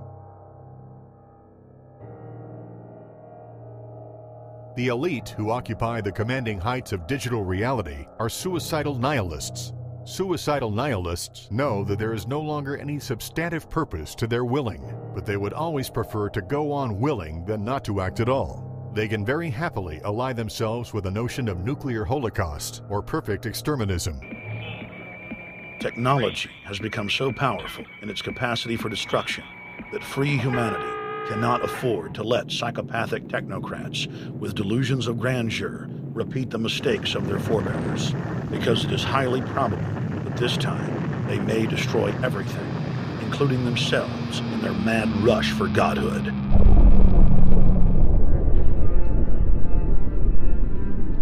In this film, we have chronicled the Overlord's bloody orgy of experimentation, which already claimed the lives of more than 150 million people in the 20th century. And now, they are promising to deliver an invincible tyranny that will dwarf their past exploits. In the days of World War II, there were sovereign nations and armies to stand against Hitler's final solution. Once world government is in place, no one will be able to stop the New World Order's plans for global population reduction. For those immune to psychological programming, hundreds of FEMA camps have already been built throughout the United States. In their quest for population reduction, no method is off the table. These dark builders intend to release a string of man-made bioweapons plagues, each one worse than the last, while at the same time expanding the police state to enforce an orderly extermination of the population, all in the name of fighting invisible terrorists. And the Georgia Guidestones stand today as a cold testament to the elite's sacred mission. To have a two-class system where the underclass are forced to live as slaves in tiny enclosed cities, while the elite enjoy the land of the earth, evolve into superhumans with the aid of advanced implantable technologies, live eternal lives, and travel throughout the cosmos. This is the promise given to the inner members of the New World Order and the agenda of the Bilderberg Group.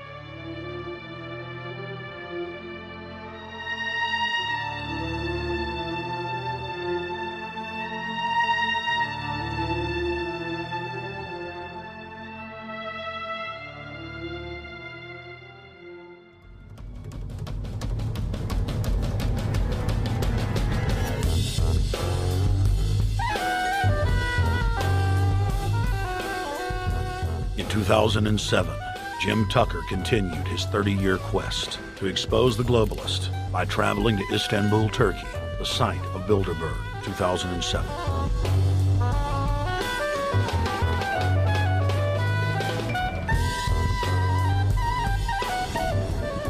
Jim Tucker, thank you for coming on, my friend.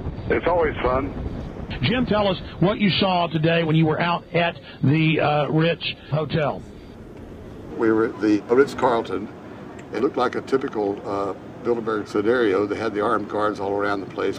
They had platoons of cops in formation waiting for the disbursement. They also had cops all the way around the building, and they had all those high-tech things where every member can hear whatever's spoken in any language, instantly translate into his own language so they can keep up with it.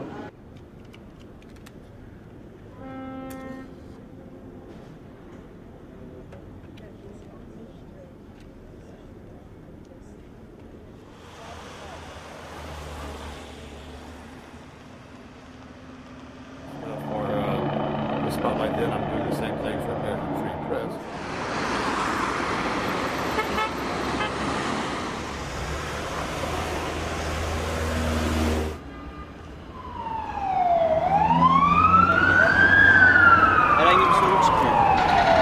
Hey, is the hotel open?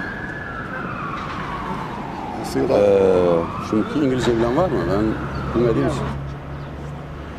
Let's just ask him directly.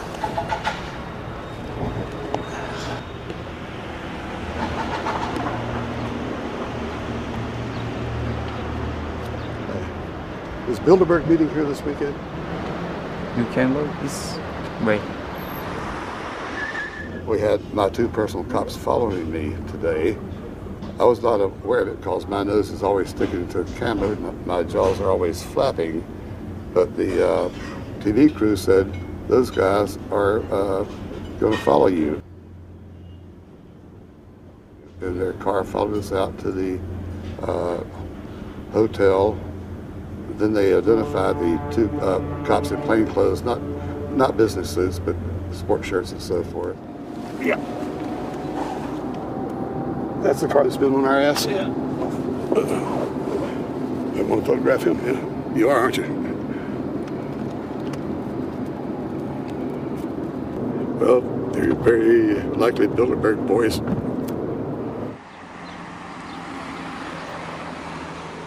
John Elkin, owner of Fiat and a fellow Bilderberger, thought that they could take a stroll off the grounds without being noticed by the commoners. I was thinking about that.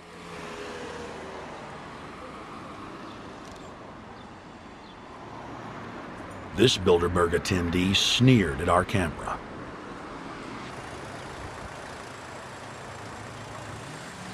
This carload of kingpins gave the media a murderous look and seemed shocked that they would dare point a camera in their direction.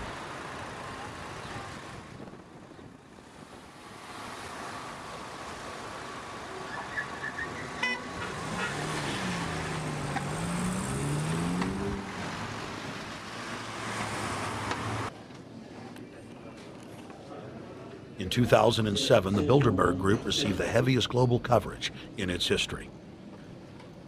Jim Tucker witnessed press conferences attended by hundreds of members of the media and a new generation of info warriors, like reporter Paul Dornanu of Romania, are tracking the elite no matter where they hide. Expunem acest grup Bilderberg. Now, Jim, my governor, Rick Perry, it's in the front of the Dallas Morning News. The headline reads, Texas Governor Rick Perry to attend Bilderberg. What does it mean to have the governor of Texas in the Dallas Morning News just admitting he's going to Bilderberg Group? It means he's a potential president, even as the obscure governor of Arkansas, Bill Clinton, lost his virginity at the Bilderberg meeting in Baden-Baden, Germany in 1991, and he's elected president the following year. Now, if he goes nowhere in a run for the White House in the years ahead, they'll drop him like an old shoe. They do that often, but officially, Bilderberg considers Governor Rick Perry a potential president of the United States. Yes, it's a violation of the Logan Act, for which Bill Clinton's White House was fined $300,000, which means the taxpayers paid it. When Perry returned to Texas from Istanbul, we were determined to hold him accountable for his treasonous actions.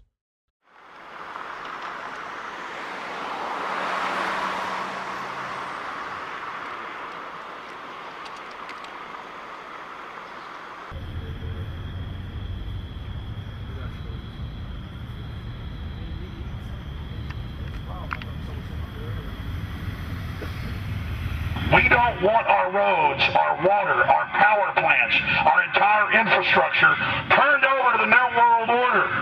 And we tell you now the people are rising up and learning what you're doing, and they're angry. And they're tired of it. Stop enslaving us. Stop setting up tyranny. Stop going along with the New World Order plan. If you've got any soul left, Rick Perry. The First Amendment still exists, Perry, and we're back here again tonight telling you we're not going to put up with it. Long live the Republic!